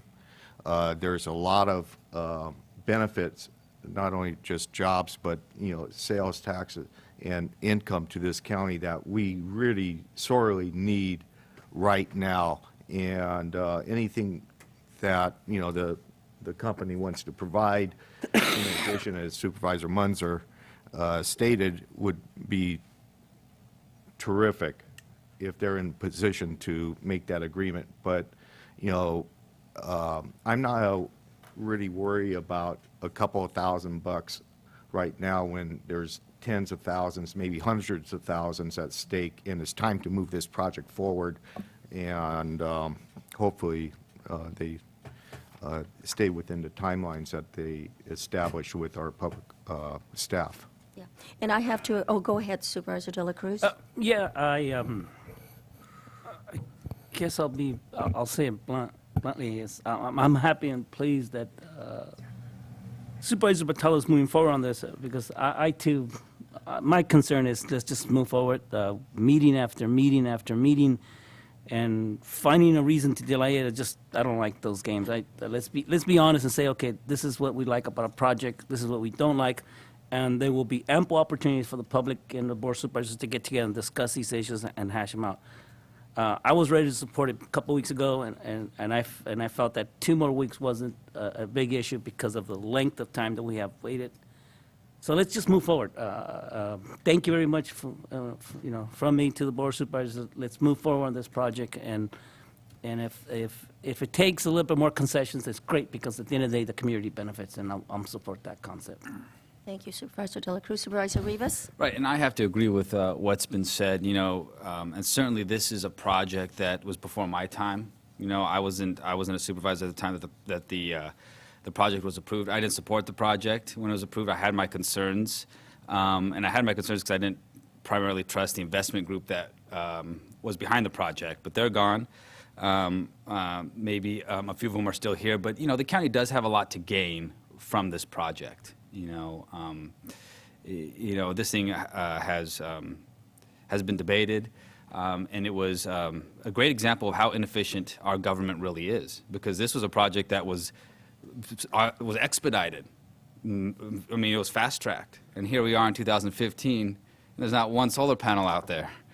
So, I agree. I think that we've got to move forward. I do agree with Supervisor Munzer's idea of maybe we could get a little bit in, maybe some extra the solar panels or credits in return. That would be fantastic. But I think that, certainly we've got to turn the page. So, thank you. And this isn't a perfect project by any stretch of the imagination. People are impacted, and that is a concern of mine. But, but those are the consequences of the job that we have to do. So. Thank you, Supervisor Rivas. And I have to agree with Supervisor Munzer. I understand your concern about the value of this road and the money that we've been getting, and if we can get additional concessions, that's wonderful. I don't think that necessarily it has to be panels, because I do know that if we're going to put up panels, maybe we need a structure, a parking, whatever, overhang, or where maybe at the sheriff's department. But I'd like to discuss this further. If we could just set the amount and say that we would like to use it in relation to solar, then maybe we can benefit in a different way. So if you would like to make a motion, but I will support it. Okay, well, I'm prepared to make a motion to, and I'm probably not on the right page, so staff help me. 190, page 190. That's where I am. So adopt the resolution vacating Vasquez Creek Road, just reiterating on the condition that was added, that the road would come back to us if the project doesn't go forward, and that the applicant increase the promise of solar panels by $15,000. I do want to leave it at solar panels. Solar panels, okay. Okay? And that is my motion. Okay. There's a motion and a second. Any further discussion? Yeah, Madam Chair, discussion. So the first $50,000 is per cash, correct? It is $50,000 to be used for solar energy efficiency type projects, and then we would work with the applicant. Okay. And the other 15 will be just straight up purchase of panels. And so out of that, there's going to be at least $15,000 worth of panels that would fit into it. There is flexibility in the 50 for dealing with, Oh, okay. the how we mount it or whatever, and the deal with the applicant is they have the ability to actually to come in and build it as opposed to us contracting with somebody else, because they may be able to do it more efficiently. So there was left room to define it. And so as the chair has noted, that coming back to the board to actually walk through that process, it's now a good time to do that. So this, from staff standpoint, I would say is we're just expanding that existing program that's in the development agreement with an extra 15,000 is where the board's going. Well, I can interpret it many different ways, 01 through for 50,000. So is that would take the budget that today would be $50,000 and it would go to $65,000. Well, that's not true, because my understanding the motion is to continue the 50K, and then 50,000 and $1 up to 15 additional dollars will be just strictly for solar panels. Correct. That's how I understood the motion.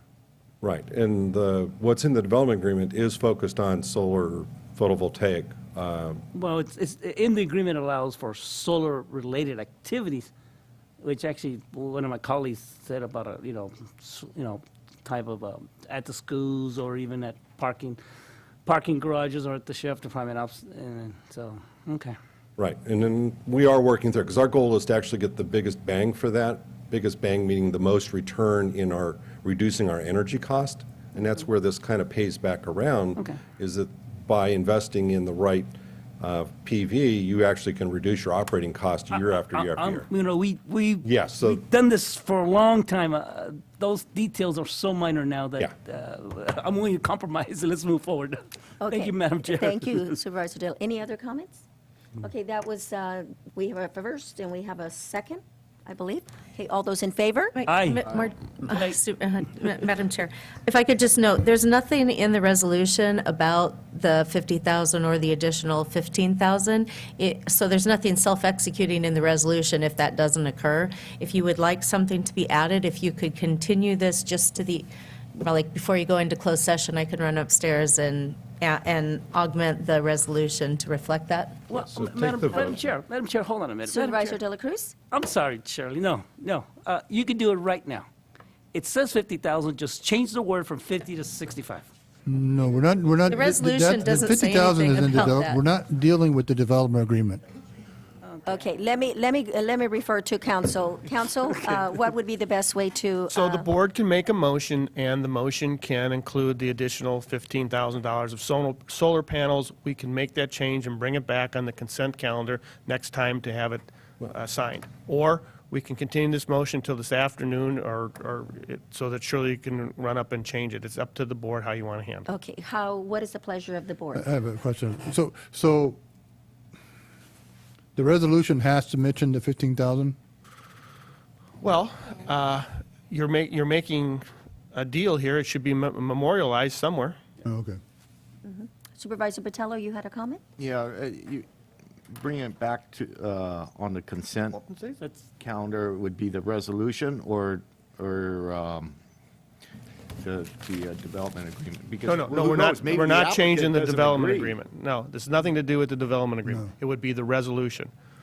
I think it should be in the resolution. Right, it's in the we're talking about the resolution, not the Right. development agreement. Okay, so it would, we can go ahead and finalize this. We already have, I believe we took a vote already, and it No, we haven't passed. We haven't Uh, voted yet. I asked for the vote, and people she were. voted. Did you vote? Yes, we were responding when. Janet shaking your, Madam Chair, Janet, the No, clerk we is didn't shaking vote. her head no, so. Okay, Each of your Comments. decision, but not a final vote. okay. I did ask for the vote, though. I thought I said yes. I did. I know I did. So, okay, so we'll stop there, and let's just decide how we're going to move forward. Council, is that your advice, that we go ahead and move forward today and bring it back on a consent agenda item? You for- can. Back in half an hour. Mr. Yeah, Sullivan, do you I'd rather want she could bring it to? back in a half Okay. hour. Yeah, It sounds like that's a Yeah. pleasure of the Yeah. board to bring it back, so then I will not ask, well, should I ask for the motion at this time for that direction? Just table the motion. I believe that I do have to ask for that motion to give direction, so I will ask for the motion. Again, please. With the direction that they bring it back in a half hour. Oh, okay, I see. Okay, so amended. Okay. Second. Under All the those in favor? question, Under the question. two different Well, votes here. because we either have to withdraw the original I withdraw my motion, or we have to motion amend back it. to So The motion was just to bring it back in a half hour, just then to we make have to- sure that then we we have to- formalize that. Before we can have another motion, the first motion has to be rescinded, correct? Yes, it does. So I'll withdraw my motion then, Very good. And who was the second? Robert. Robert, withdraw. Okay, so before we break for lunch, we expect to have that item back on the agenda. Okay. Okay, we're going to take a 10-minute break. Thank you. You know what I don't know is.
our board meeting.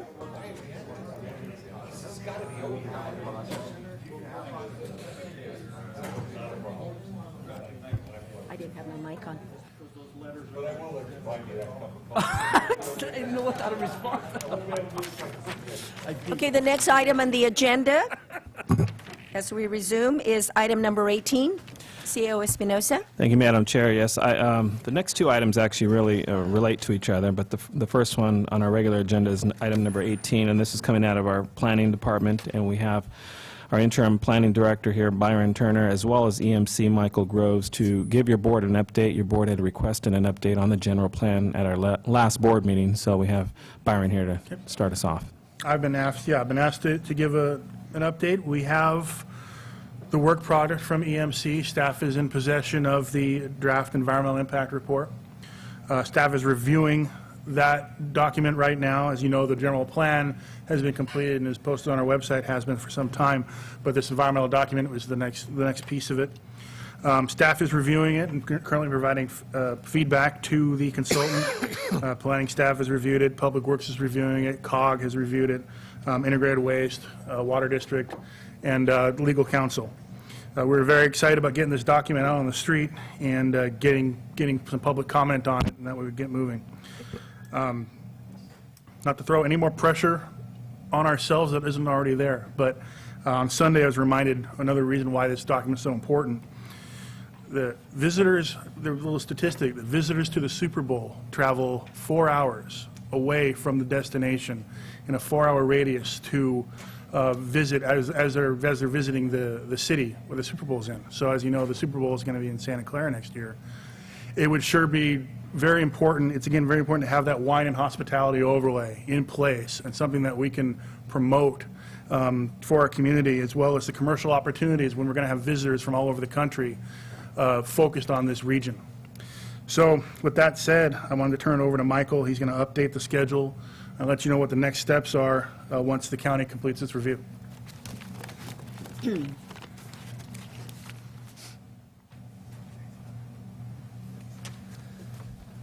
Good morning, Madam Chair and board members. My name is Michael Groves, President of EMC Planning Group, and working on your general plan. Thank you, Byron, for that introduction. I have a handout for the board, and there'll be some extra copies, so if anybody in the audience wants one, there may not be enough, but there's a few.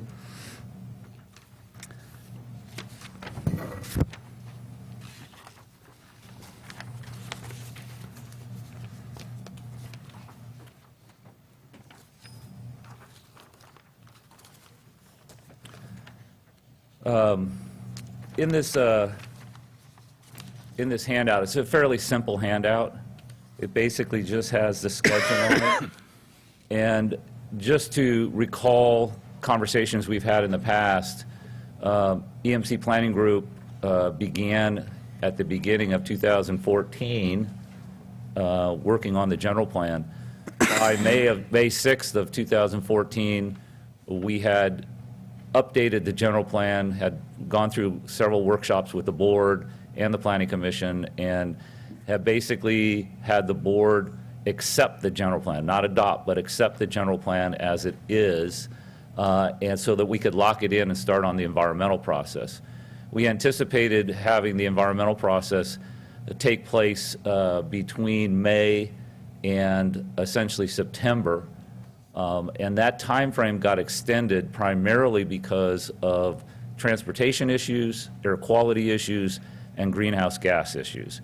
All of those were fairly difficult issues, and problem solving needed to take place during that period of time. We also, in the middle of that, had AMBAG issue a new model for transportation.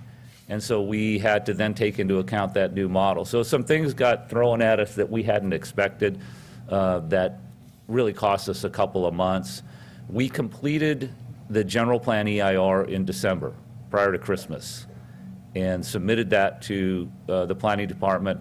As a part of that submittal, we sat down with Byron, and Byron, I want to commend him, he took it on personally. He sat down with us and we went through all of the impacts and all the mitigations that were in the general plan, sat in a room for 3+ hours and went through basically an internal workshop just with Byron and a couple of people on our staff, and walked through all of those impacts and mitigations and made tweaks and modifications as necessary to get it to a final place so that we could actually submit a document to the county that we felt was a good administrative draft document. Byron since then has sent it out to the departments and asked for comments, and basically on your schedule you can see it says there, this is where we are, or we are here, that little note in the middle of the schedule. And we are here was basically in December. Believe it or not, January has gotten away from us, so we haven't gotten comments back yet. It's been sitting, and it needs to get through whatever review process county staff wants it to go through so we can get it out on the street. Once it goes out on the street, it's a 45-day public review period, and then once that comes back, we have to prepare a We final have a question. EIR. Michael, please. Supervisor Munzer? Excuse me, Michael. What is holding it up from getting out on the street? What was the question? I'm sorry. What is keeping it from being released to the street? It's for its staff review, internal review by county Oh, staff. okay, thank you. I missed what you said. Yeah. Thank you. So again, we submitted it just prior to Christmas, and it's been an internal review. All the departments have had an opportunity to take a look at the general plan EIR, impacts, mitigations, make comment. We've had some comments from Public Works. We've had comments from the planning department. And so we're waiting for that internal review. And I think the next item on the agenda is the discussion item in which County Council is asking to have review of the And document. we have another question by Supervisor Patello. And what is, and maybe Byron has the answer to this one, what is the internal review deadline? Because, I'm sorry, I think we need an internal review deadline. I want all departments to have this document back to your office on a specific date, and then we could go into the public review process. But we can't foot drag in any department unless it's already been done. I think that deadline will be set as part of the next item. Okay, because I think that's absolutely critical. It needs a specific date, and that's it. And then we get it out to the public. Okay, and so as you see the schedule, again, once county staff is through their review and it comes back to us, we will do whatever changes we need to do within probably a 2-week period, and then it will, as I said, go out onto the street. It'll be a public release document. It'll be released to the state of California as well as to the public. We will receive comments back over a 45-day public review period. We'll probably have a planning commission meeting in which we actually open it up to the public and let public comment on the EIR for the general plan. And then once we receive all those comments, and this is kind of where you got stuck before, we will respond to those comments and create a final EIR. Once that final EIR is created, then we will create a staff report, a resolution for adoption, findings for your consideration of that adoption, and bring that to the Planning Commission for a recommendation, and then to the Board of Supervisors for adoption. So that's the process. And then once the board adopts it, and you will have, so you know going in, you will have the general plan, the EIR, you'll have a certification of the EIR, you'll have an adoption of the general plan, and the general plan will have an errata sheet. And the errata sheet will say on page whatever, page 5, line 3, or paragraph 2, line 3, change this to that, or whatever. And we've caught some things as we've been going along through this process of creating the environmental impact report. But there's nothing substantial in that errata sheet because we've been working to lock that thing in. And so you will see that. And then once you adopt the general plan, we will take that errata sheet, integrate those things into the general plan, and you will have a final general plan that you can release to the public and then go down the road in terms of your implementation, zoning, and other ordinances like you talked about today in terms of correcting those ordinances. So the next page on this is basically just says, For the public and for yourselves, the revised draft EIR will be, and the May 6, 2014 Board of Supervisors accepted draft general plan is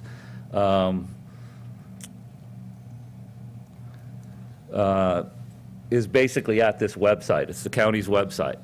So the general plan's on the county's website. We are working, staff is working right now to put the EIR up on the website, the draft EIR, and it'll be basically put up once we get comments back and it's finalized as the draft EIR. It'll be put up on the website.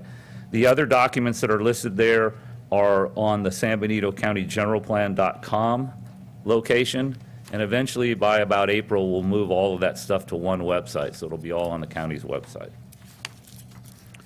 And then the last page is just, you know, a little bit of a comment about some of the things that are of note in the general plan. We're updating the circulation diagram after getting the model from AMBAG and some of the work we've done. There'll be a new circulation diagram that really better articulates what the circulation improvements are in the county, and that's the backbone and framework for your land use and your general plan. And then commercial nodes, you've talked about those. Byron talked about the winery, hospitality, priority areas. Actually, this little diagram up here, actually it's the next one, I'm sorry. This little diagram up here is basically the winery corridor map. It's basically a trail guide for wineries in San Benito County. And we're putting that in as a part of the general plan, so it becomes not only a part of policy, but it also becomes a little bit of a marketing tool for the county in advertising their winery corridor. Quality of life policies, we added some quality of life policies that were requested by the board, and new community study areas. So that's essentially the update. Gives you a sense of the timeline, and I'll be happy to take any questions. Any questions from the board? Supervisor Patella? Yeah, I mentioned a little bit earlier that, I certainly want to stay. It seems like whenever I get these timelines, they're not worth the ink that they're written on, especially for the general plan.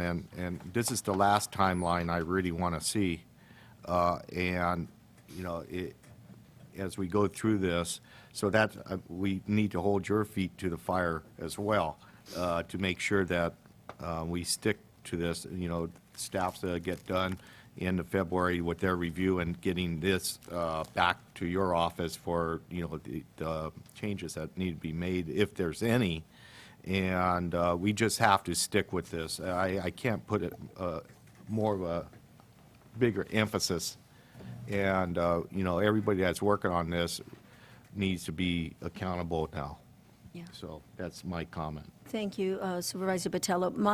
I'm in looking at this, how do we go from an original completion date that this board set a few months ago, January 19th, to 6 months later, Michael? That just is not acceptable. I know that we had some glitches, but a lot of those we already knew we had.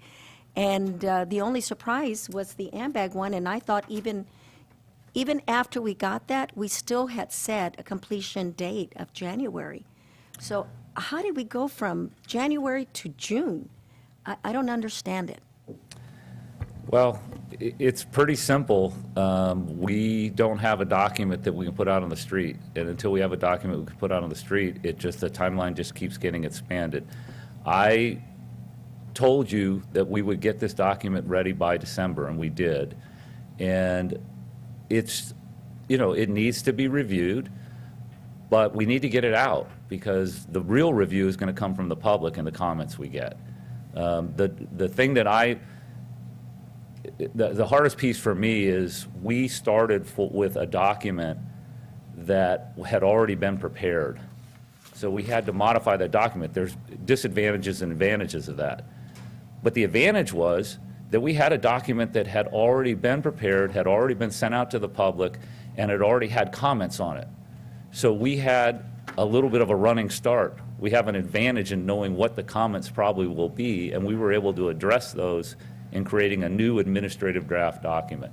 So I felt the document was, is as good as you're going to get for a general plan level document at this point in time. Doesn't mean you can't always spend more time and tweak it. Hard to answer your question, why it's 6 months, is because right now we're anticipating if we get to the next item on the agenda and it goes through a outside council review, it'll take another 30 days. It'll take us another 2 weeks plus to respond to those, assuming that it can all be contained in that time frame.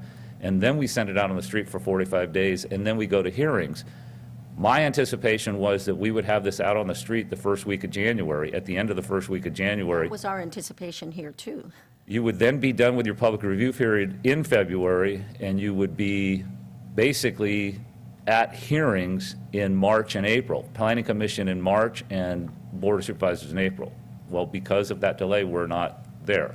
And that's just about as clear as I can be about it. And it's just a choice that you make about how you want the document to be reviewed. If you want it to be reviewed, then that's fine with me. But I will tell you, and Supervisor Patel said it earlier, I have always been really straight up with you about timeline. We take it very seriously, and I take it very seriously and have taken it very seriously from the beginning in terms of getting this completed on the timeline that we've talked about.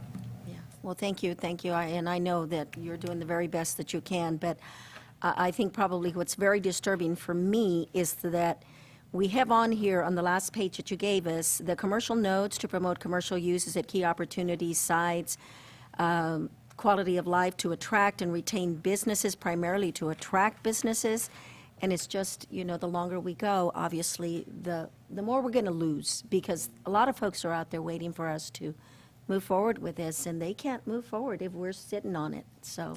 Yeah, I have people, and I'm sure Byron has the same thing, I have people call me all the time, you know, on a weekly basis and say, well, so when do you think the general plan is going to be done? Because they're wanting to get into the system and they're not sure about whether they should or shouldn't until the general plan is done. And even though Byron and you as a board have been great about saying, no, we're not putting any stops on, come into the system, we'll deal with it, and you guys have been great about that, people still have a hesitation. So I agree with you, the sooner it gets out, the better. Any other comments? Comments from the public. You're welcome to come up to the podium and address the board regarding this issue. I have Marvin Jones.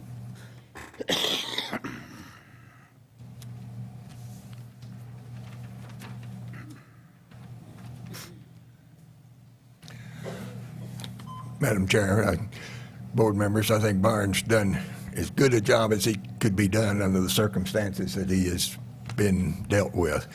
The original EIR came out and it had all sorts of bad things in there, getting rid of 80% of the cattle in San Benito County to meet the air quality.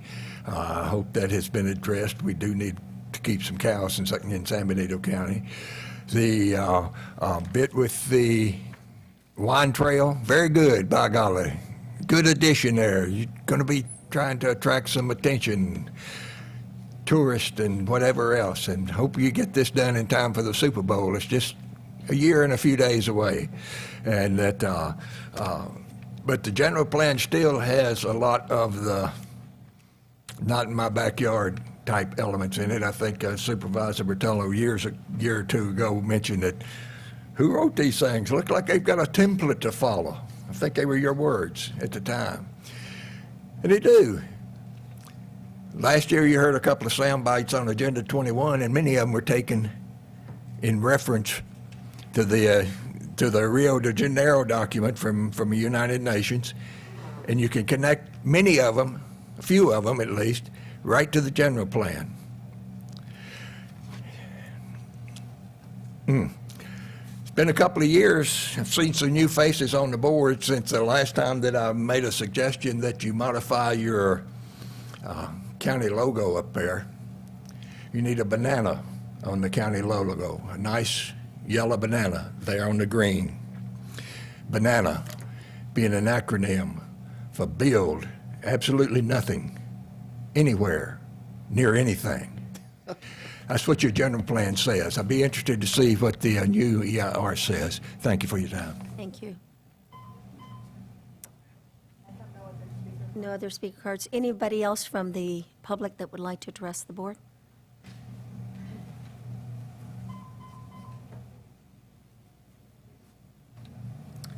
Thank you. Hello, Board of Supervisors. Chris Vonnie, President, Vonnie Properties. As most of you are aware, myself and a couple other folks have been following the general plan and its slow and painful progress over the last couple of years. And here listening to the update and where we are on the timelines and seeing that we're now to June, and albeit I understand why we're here, I think the reasons are clear. Unfortunately, we're again pushing off, or it's moving down the timeline, and as some of you are aware, we're looking at some stuff, some projects in the county of San Benito, and our group is one of those groups that's unwilling to move forward until a general plan is in place so that we can mitigate some of our internal risks, which is prudent with any sort of development group. What I would suggest, and I understand where the timeline is and where we are now, but what I would suggest on this item and then the item coming up next after that is that the board direct staff and direct all those that are involved with the review of this process to really, really make it a priority. I know that you guys have directed everyone to make it a priority, but it hasn't seemed to come out in the timeline, and there always seems to be a reason why it gets delayed. There's a review, there's a lawsuit, there's the potential of a lawsuit, somebody threatens this and somebody threatens that. But we're at a time where we got to get this thing done. I mean, the 20-year plan went through 2012. It's now 2015. And every time we come in and talk to the county, this thing's being pushed off 2 months, 3 months, 4 months. You know, we could be here in June looking at a December completion date, December of 2015, and then we're now January of 2016. And so what I would strongly suggest is that all those in review, your next agenda item with the outside counsel looking at this, that it be made very clear, let's get this thing done. Because I know there's others out there just like myself and my group that want to see this thing done so they can move forward. Thank you. Thank you, Mr. Vaughn. Any other comments from the public? Okay, I think this was just a presentation and update. We thank you for this information. Very frustrating, and we are going to have to be a little more assertive on how we're going to meet these timelines and make sure that whoever's reviewing knows that we are demanding a timeline and that we expect it to be done by that time. So, Yeah, Supervisor Patello? Yeah, I was on my soapbox a minute ago, and I'm still on it because it's not just our staff, it's our consultants, it's everybody that has put this thing forward. And if there is a hiccup, this board needs to know in the CAO's update in the morning on our meetings. But I truly expect no more hiccups on the process. I truly believe that, and if there is, our staff, our consultants better work it out, because this has gone on way too long. I'm just as concerned about the 6 months. Supervisor Munzer was supposed to get it done when he was chairman. I'm really disappointed in Supervisor Munzer not getting it done. I followed your example, Supervisor Patello. You did, didn't you? But anyhow, in all seriousness, we absolutely cannot let the public down any longer. No, we cannot. And what I'd like to ask of our staff is that we're going to put the general plan on an agenda item for every meeting that we have for this board. I know it may be a lot, but I don't care if it's just a simple, where we are, who's working on it, what have we gotten back, are the timelines being met. I think it's critical to be able to make sure that we meet those timelines. We need to know ahead of time that this thing is happening. So that's my direction. If I have the support of the rest of the board, I that's between now and June, we're going to hear about the general plan at least, I'm going to say 10 times. So, okay? Keep my timeline. Keep your, keep it in your desk. So, thank you for that presentation. We'll move on to item number 19.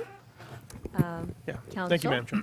So, as a follow-up to the statements made by Michael, Mr. Groves, the County Counsel's Office received the draft of the administrative draft of the EIR on January 5th after the return from Christmas. I immediately met with staff and with Ray and with Byron to discuss the timing of the County Council's review, because I know it's a priority for the board.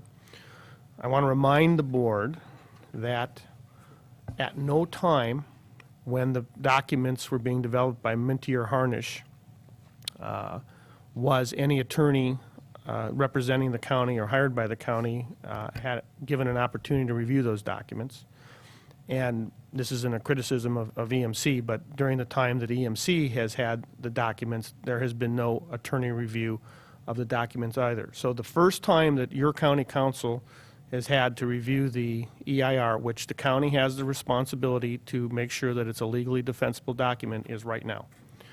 So with that in mind and with the goals of getting this done as soon as possible, Ray and I sat down and strategized at what would be the quickest way for the legal review to take place. And what we've did is we've reached out to the firm of Miller Star Regalia and Nadia Costa, who has done a lot of CEQA work here in the county, and the Miller Star firm is a very good, well-respected firm.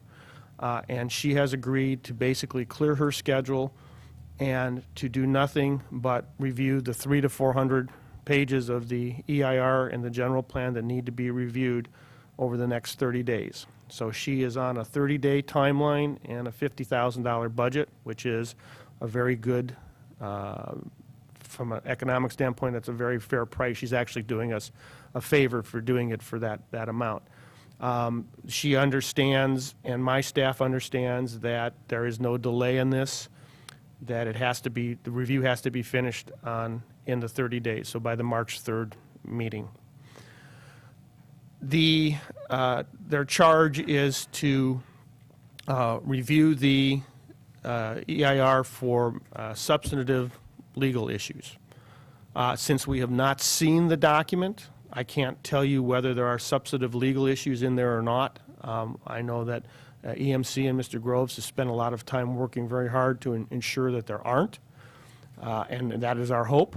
And we're hoping that we review it in the 30 days and are able to, as Supervisor Botello said, work out any issues amongst the staff. If there are major issues which need to be brought to the board's attention, they will be brought as soon as they're identified. We're hoping that's not the case. So the money that is budgeted came from planning, so it was money that was already budgeted.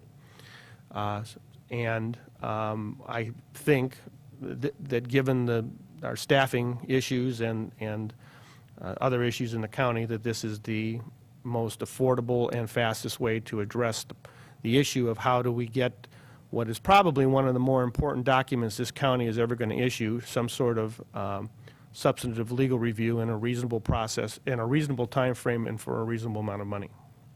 Counsel, is this a procedure that is done typically for general plans where it is reviewed by a county council, whether in-house or outside? So I don't know whether when it comes to adopting a general plan, I don't know that anything is ever typical, because all counties, all cities struggle with this process. It's a very complex, a very involved process. But I can tell you that all counties and all cities have their council review the general plan and the general plan EIR, because remember, at the end of the day, the EIR is the county's EIR, and it's the county that's charged with producing a legally defensible product, not necessarily EMC or the consultants. So it's our EIR, and you have to be able to stand by it.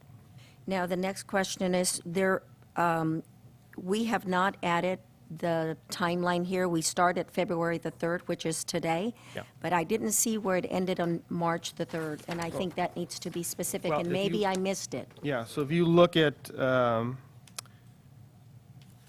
Fourth item. Fourth item, so, Number 4? yes, number 4. On the, I did miss it then. Yeah, well, it And- actually starts, so today we approved Ms. Costa's contract. So today is the day the 30 days starts running, where she starts doing work on it. So that would be the first part of February, and if you see the blue line, it goes to almost the first part of March. I must be looking at the wrong place. Number Did 4? you say oh, on this? I was looking on my agenda. No, it's on this. Do I have it? Oh. But shouldn't it be on the contract, I guess is my question. Shouldn't that timeline be on the contract? The contract, well, you don't, in Ms. Costa's contract, we don't want to put the 30 days in because if something comes up or if it goes to the 31st day or the 28th day, she is aware of the 30 days. I have told her that, and I've told her that in writing. She's agreed to it. It doesn't need to be in the contract because, just for an example, we might want to keep her under contract if something is identified as a major item that needs further discussion or direction from the board, so it might, go over the 30 days. So you don't want to artificially limit yourself there. But the bottom line is if there's something that is major that she identifies, the board will know about it immediately, and then we'll have to address it. Either the board will make whatever decisions it makes. Come March 3rd, her review will be done. Okay. Thank you. Any other comments from the board, questions? Okay. What is the pleasure of the board? Oh, I thought I had already opened it to public, but I guess I haven't. So anybody from the public at this time want to address the board on this item? There being none? Oh, Michael? Yeah, I'm sorry, it's Michael Groves, DMC Planning Group. I want to acknowledge what Matt said is correct, that you are responsible for having a legally defensible document. And at the same time, I want to be really clear about the fact that if this is going to get reviewed over the next 30 days, that substantive issues are all I want to get back as comments.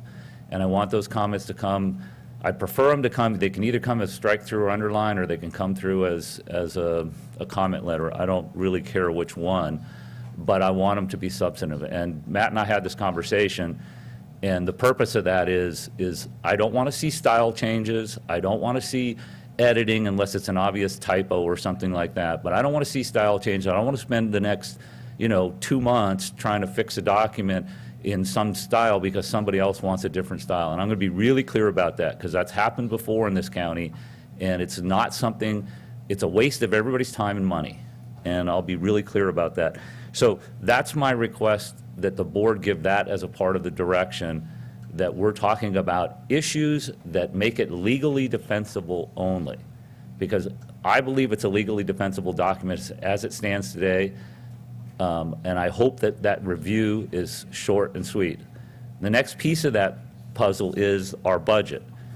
And these are the conversations you don't like to have because they have to do with making sure that we're on track. We have about $19,000 left in our budget. That's not a lot of money. The legal counsel is going to get $50,000 to do a review in 30 days. We have $19,000 left in our budget. And we have to do whatever comments we get back in that 30 days. Then we have to prepare a draft and get it out to the state and get it out on the streets. Then we have to respond to all the comments that come in. Then we have to prepare your staff reports, findings, resolutions, and get it through the Planning Commission, attend Planning Commission hearings, attend board hearings, and then we have to produce a final EIR and publish it for $19,000.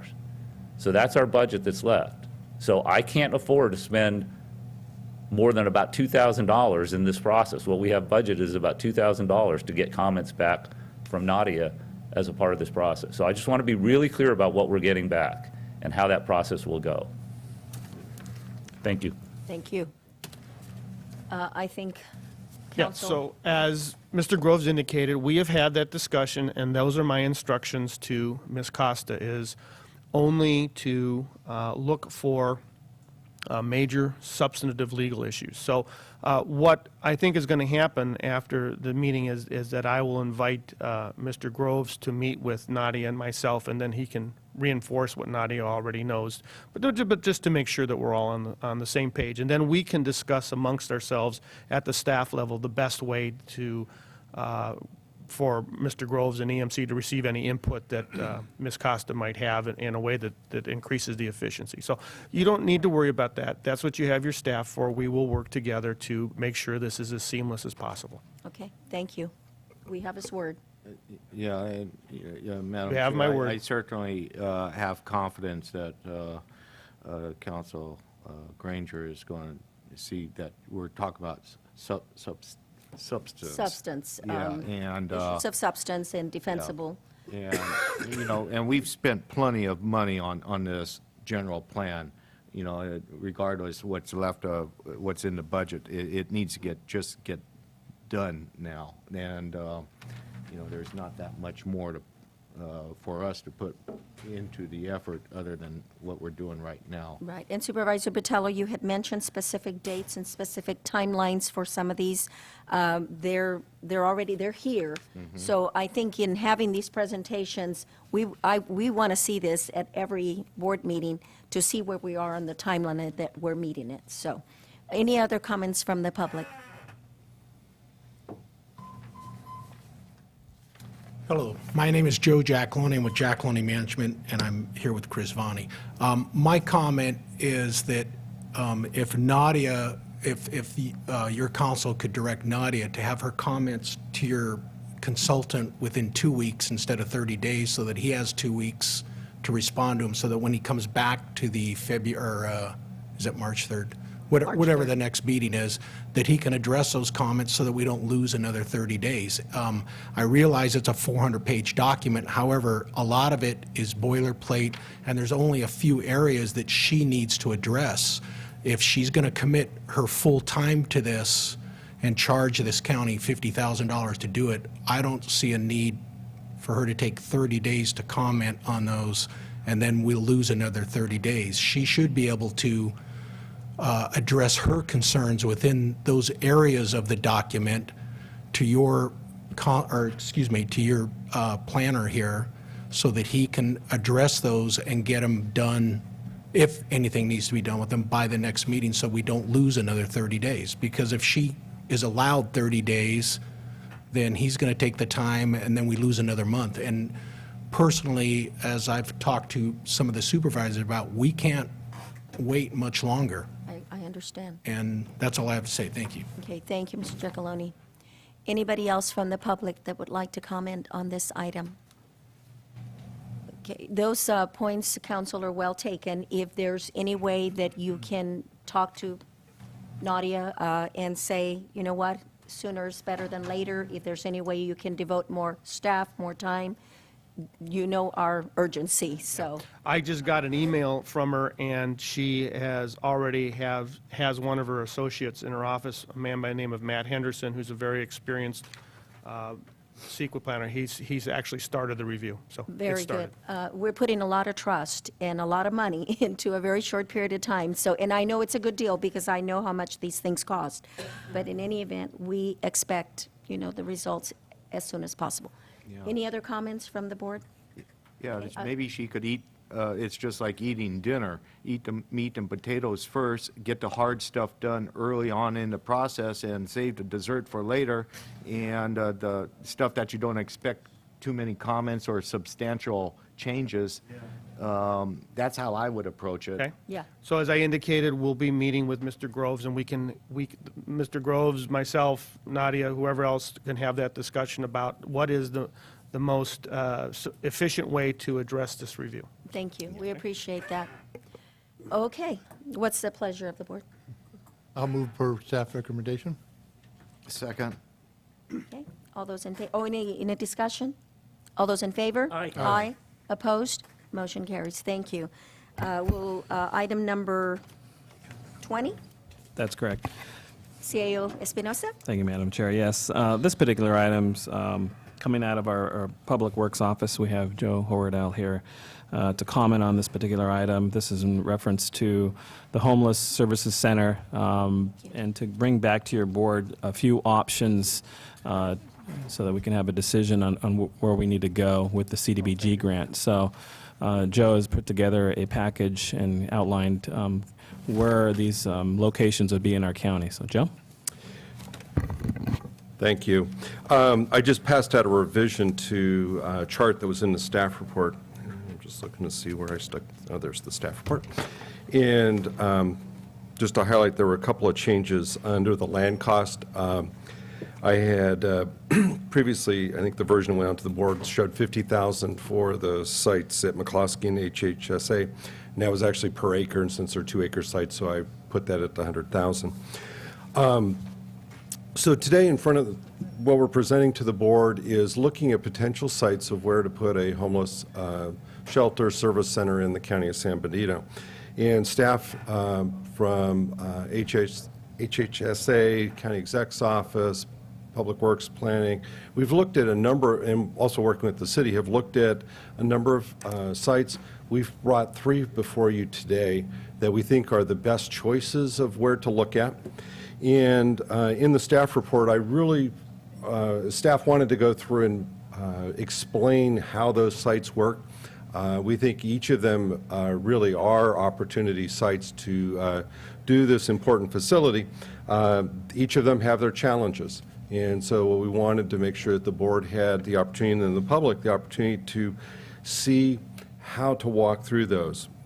First of all, we really wanted to make sure that there were sites that would serve the needs of the clients, that it does no good to build a homeless center where it's not going to be accessible, it's not going to be able to, the client's able to receive services. So we wanted to make sure that we were starting from that right place, and we did that with these.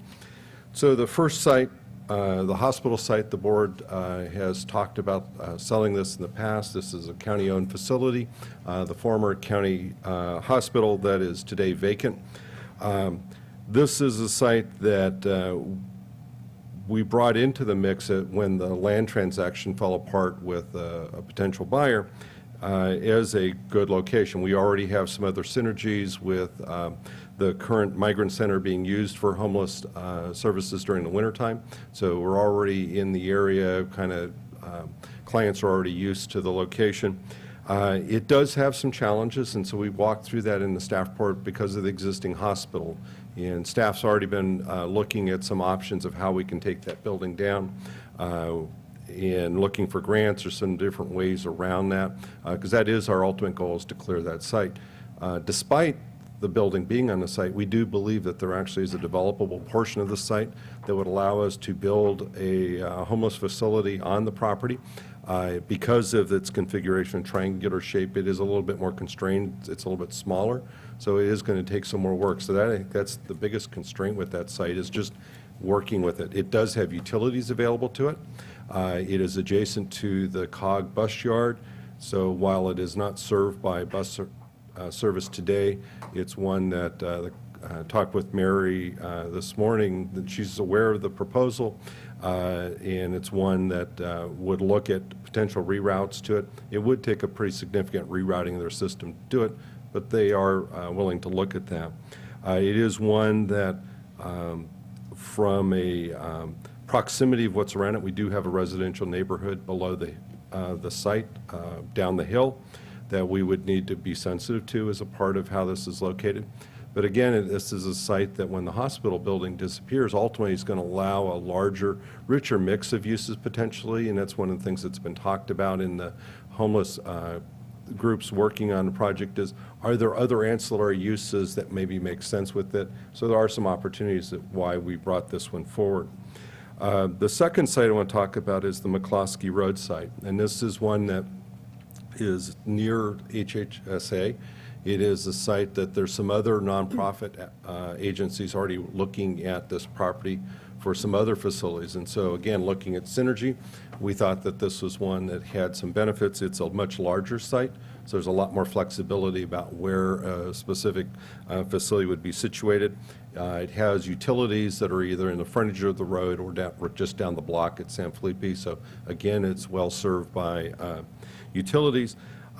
This site and the HHSA site are ones that are in the airport land use approval boundaries. It's in the Zone 6, so it has the lowest levels of restrictions because it's kind of outside of approach zones, but there are some restrictions in the adopted airport plan that we would need to look at.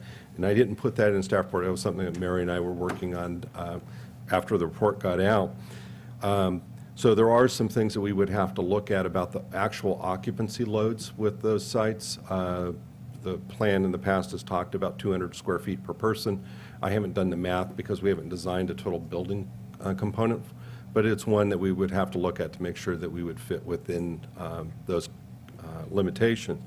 It is one that is beneficial because it is adjacent to HHSA for staff to be able to essentially have an extended campus and be deployed, right into the facility. On South Side, it's one of the things that we would look at is there staff that would work certain days or certain hours as a part of their job at South Side site versus in other parts of the county. It is a more industrial area, so we really don't have residential neighbors around this site. We do have businesses that are around there, and that is, in some ways an equal concern about how we site a facility like this. There never really is a great location to do it, but it's one of the things that staff did look at and have some considerations about. It is one that is in the city limits, so the South Side site's in the county jurisdiction. It's not in the city limits. This is one that is in the city, though we would still process it through the county. That is our agreement we've been having with the city of Hollister. And it is one that is adjacent to the Red Route, so it does have good bus service that's already going to HSSA. So again, clients that are looking for services and using public transit, it would be available to that. And then the last site is behind the current offices on San Felipe for HHSA. Boy, I need to work through that one, Jim. Sorry. There are 2 vacant parcels in the back of the complex that are into the cul-de-sac right next to Go Kids. And as a part of that, the site is big enough to put a homeless facility on it. It is one that, again, has farmhouses nearby but no residential interface. It has less of an industrial interface because you're abutting a farm field and then other vacant parcels that are back there, so there's not existing businesses right up against it. So it is, I think, a little less sensitive than McCloskey, where you've got businesses right up to the potential site. Again, we've got utilities that exist to the site, so it's well served from that standpoint. It actually really is part of the campus that we have out there today on that property. So I think it would allow good interaction of a full range of services either in the facility itself or for the clients easily to access those services, right across the parking lot. So, and again, it already has transit service right into that complex, so it's great from that standpoint. So as a part of going forward today, really what we're looking for from the board is there a site out of this that really makes sense that you want us to proceed? Right now, we have gone out for RFQs for architectural services to hire an architect to design a facility, but they really need a site to work from. We did put in the RFQ that there may be multiple sites that would winnow down, but from a dollar standpoint, it's really staff's desire that we go through and work down to one site and not be looking at multiple sites. And so from our standpoint, staff has really tried to go through and provide all the information that would be necessary to really help the board with that decision-making process. And if there's questions you have about individual sites, I'm happy to answer. We've got some other staff here may be able to answer that also. And so we're here available to help with the discussion. Okay, thank you, Joe. Any questions from Joe? or of Joe.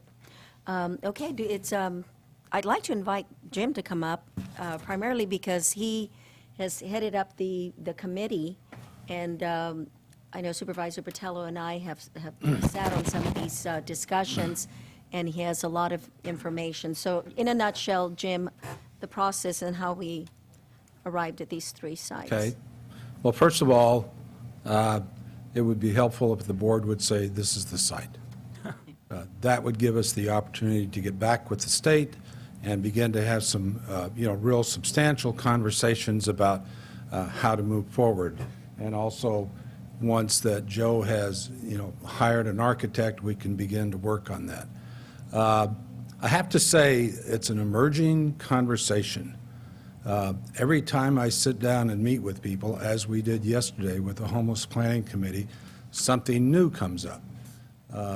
So now we have somebody who is talking kind of to us about, how can they partner with us at any of these sites, in particular the South Side site, to be able to perhaps consider some development there that would lead to low-income housing for homeless people. So those things are all in the mix, and I wish I could say to you, here's the 6 things that you need to do today to get this done and have it done by then, but I think what we need to do today is to decide, this is the site the county wants. That gives us the ability to go back and talk to several parties to say, here's where we're going to go, here's what we need to do. We need your help to get this done and to get this moving forward. And deal with any issues that come up that may be connected to any particular site. Thank you, Jim. We appreciate that. And from the perspective of the Facilities Committee, which Supervisor Botello and I, sit on, we are recommending South Side Road. That is and I know that it doesn't have the transportation, but that can be addressed. We have talked, and I know Jim said Joe said he talked to COG.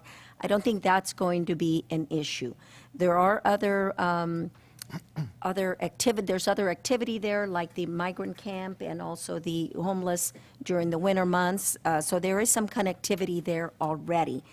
The other thing that I think it'll do is if we choose the South Side Road hospital site, it addresses reducing the liability. That building is really attracting people that shouldn't be there. There's a lot of vandalism, there's blight, and so I think that would help us address two things, a place for the homeless and a service center, and also to reduce that kind of blight and liability. So that is our recommendation, but at this time, if you have any questions, Supervisor De La Cruz? Yes, I do have a question. I guess Jim can answer these questions. Jim, I have a matrix, and then according to where that metric leads me, then I'm going to pick one of those 3 sites. One item on that metric is the cost issue. On the McCusley and the San Felipe Road, those are outflows of cash, right? Yes. And on the south side, that will not be an outflow, right? We don't have to purchase the property, but we do have to eventually deal with the mitigation of the building. Okay, and so that's an outflow, so it's kind of neutrals each other out. Yeah. But there's also an opportunity cost to going on Southside Road. And that opportunity cost is that the county's losing out on that land that could potentially use for other potential revenues activities. And so has the committee discussed that we can lose that part of the land, it's on the south side of the county, and that land will no longer be available for any other options? Yes, we have actually negotiated with some folks that might be interested in buying it, and what we're getting, or what the offers that have been made, are much less than what it would cost us to. Okay. So we don't really lose anything in that respect. Supervisor Botello, you can chime in. Yeah, thank you, Madam Chair. Yeah, and we have weighed that, and, as far, having a county asset, and it may open up the opportunity for us to utilize more of that property on the county side, depending on how the design of the homeless shelter lays out. And also, there may be an opportunity, as what the mayor has talked about, the homeless committee has talked about, transitional type of housing. When you move out of the shelter, you move into a lower rental type of situation for people that aren't quite ready to get the apartment, but the transitional homeless housing has, could be developed on that location as well.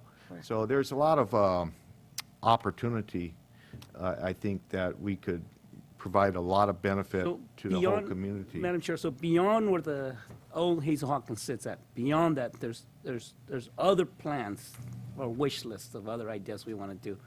Going into the mobile homes where COG used to reside, is that what we're talking? No, what we're talking about is that there's enough property there that you could start out the service center in the front, in the parking lot, demolish later, but get started there, and then expand where the hospital is now for transitional housing, less expensive housing, and that sort of thing. I mean, I had many conversations with Ignacio and other members of the community, and listening to him, I see a big, grand plan, almost like a super center kind of concept, a one center for all services. And if that's the case, I do see it going almost way into the mobile homes, the old mobile homes that are right there, where COG used to reside. And You're way ahead of us, Supervisor Well, Dillon, but that's okay. That's good thinking, and it could be a possibility. I mean, I do see it, is that once we commit that step, there's no way turning back. I think we need to go in that direction. So if we are willing to, allocate county land as precious to Special Supervisor Munzer's district, then I'm all for it. Let's go. Let's move on it. Supervisor Rivas, thank you. Right, yeah, I think that, the South Side Road certainly is the ideal location, because it helps us alleviate a significant problem with that existing structure. And if there is enough property, as the report indicates, that we can build the structure, adjacent to that existing structure, I think that the demolition of that structure is going to be extremely important, because you can't have those two existing structures, because that's going to be a liability in itself. So certainly we're going to have to, I feel great about this plan. I think I'm confident it can work, but I'm not, I'm still, I'm optimistic, but until that other structure is gone, then, I will be 100% behind this. Okay. CEO?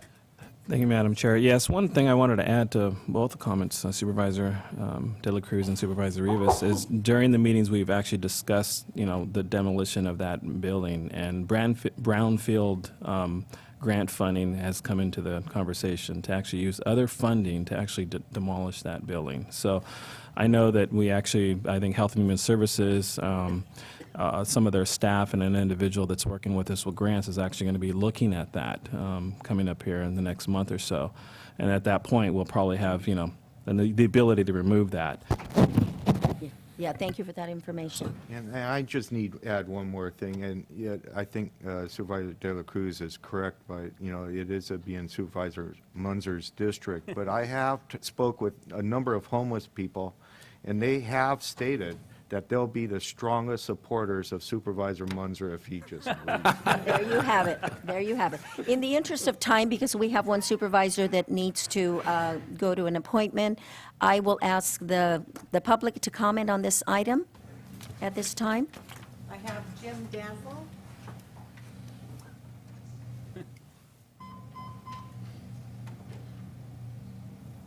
And we will be breaking for lunch and coming back at 1:30. Yes, Chairperson Barrios and Supervisors Jim Dassel, Dassel's Petroleum. I'd just like to state that back in December, the city and county jointly hosted a public workshop on behalf of the neighbors out in the McCluskey Road area. I know there has been other discussion with respect to Supervisor Barrios and Supervisor Botello concerning some of the concerns that particular area presents with respect to that. I note here in the matrix in the staff summary that staff has done a pretty darn good job of reviewing some of the pros and cons, although not everything is there. If the county is so inclined to move on the south side site, I commend you for that. I just would like to remind you, if you're here today to make a decision or close to a decision, that the agricultural exposure at the McCluskey site needs to be considered, and I don't notice that in the matrix here. And there was a lot of discussion about that at the workshop. If there was any doubts as to the importance of that and to the economics of San Benito County, I encourage you all to rethink about that. If another workshop would be necessary, I'm certain that participants in the workshop that we had that was hosted by both the city and the county would be very willing to sit down and redo that again. That said, thank you for listening. Thank you. Anyone else from the public that would like to address the board?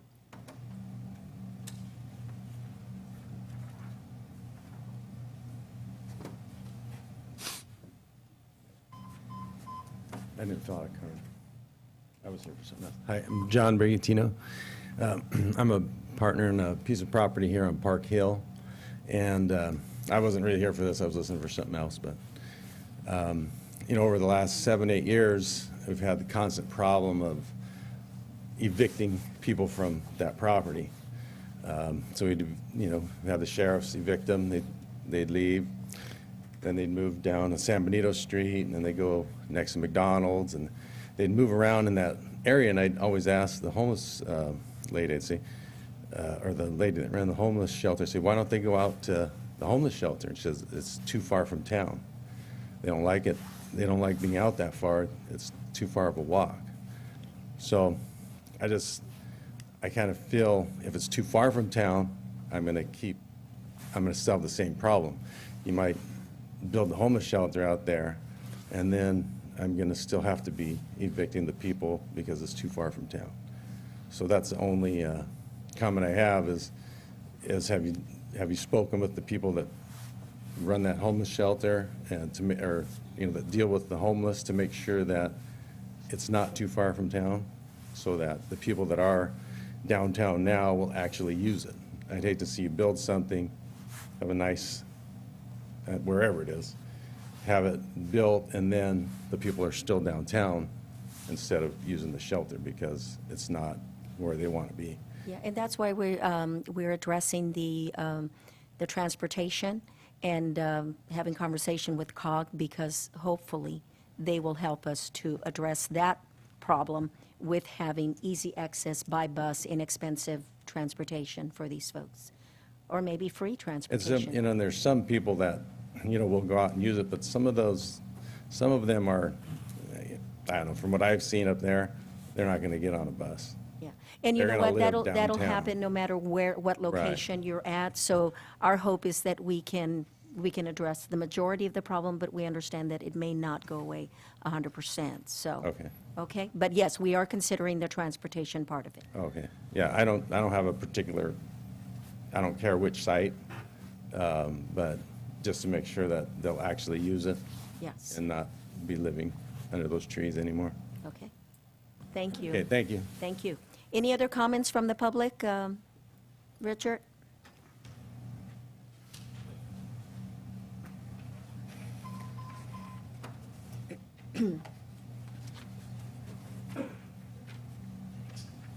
Richard Betancourt, 4140 Southside Road. If you're going to build a shelter, make sure that a lot of those folks have animals, and I have a personal friend that's homeless. He will not go to a shelter unless he can have his dog. So. Unless he can have what? I'm sorry, I didn't catch His that. dog. His dog? Yeah. Okay. Well, that'll be something that we're going to consider, I'm sure, because we are having a retreat on February the 25th and discussing at length what we expect to happen at that service center. So I know all of that will be considered. So thank you. Okay.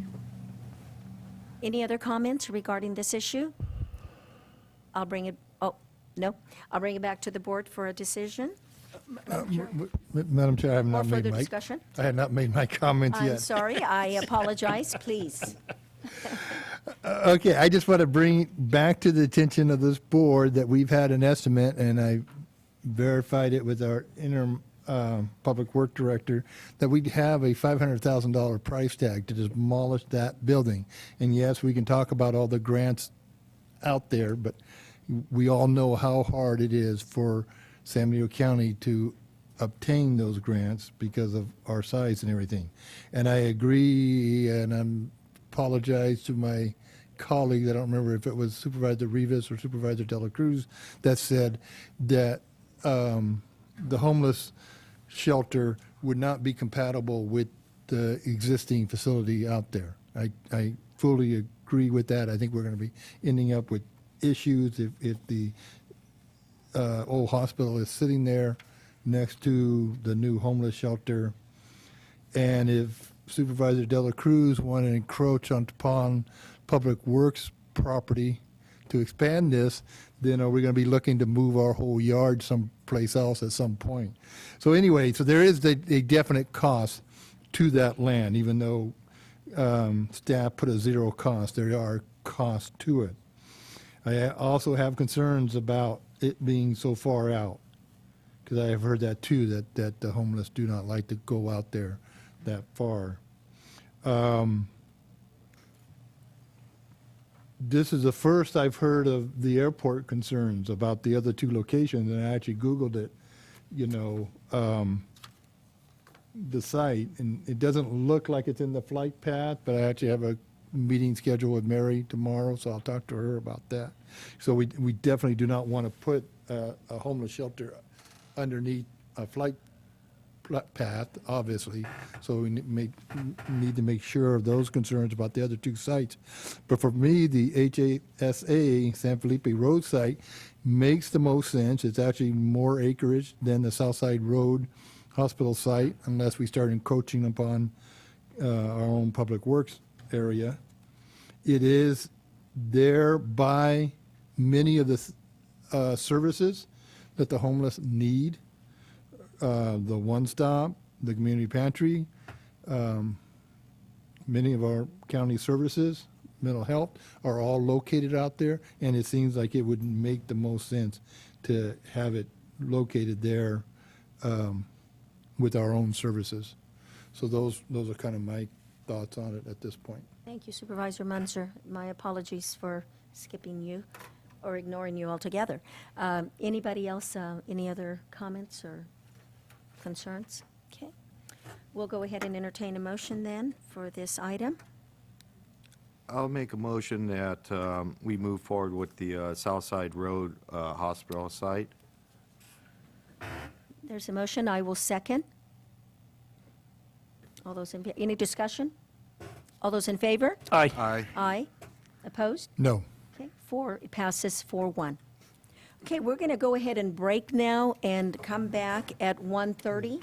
Do a quick one on the... Before you do that, can we go through and follow back on the Vasquez Road If closure? it's, I know that there may, Treat pizza for the board, yes. if there's, yeah, So okay. staff did make the revisions to the resolution. Okay, I guess we'll address this item before we go to lunch. It appears that I have support from the supervisors.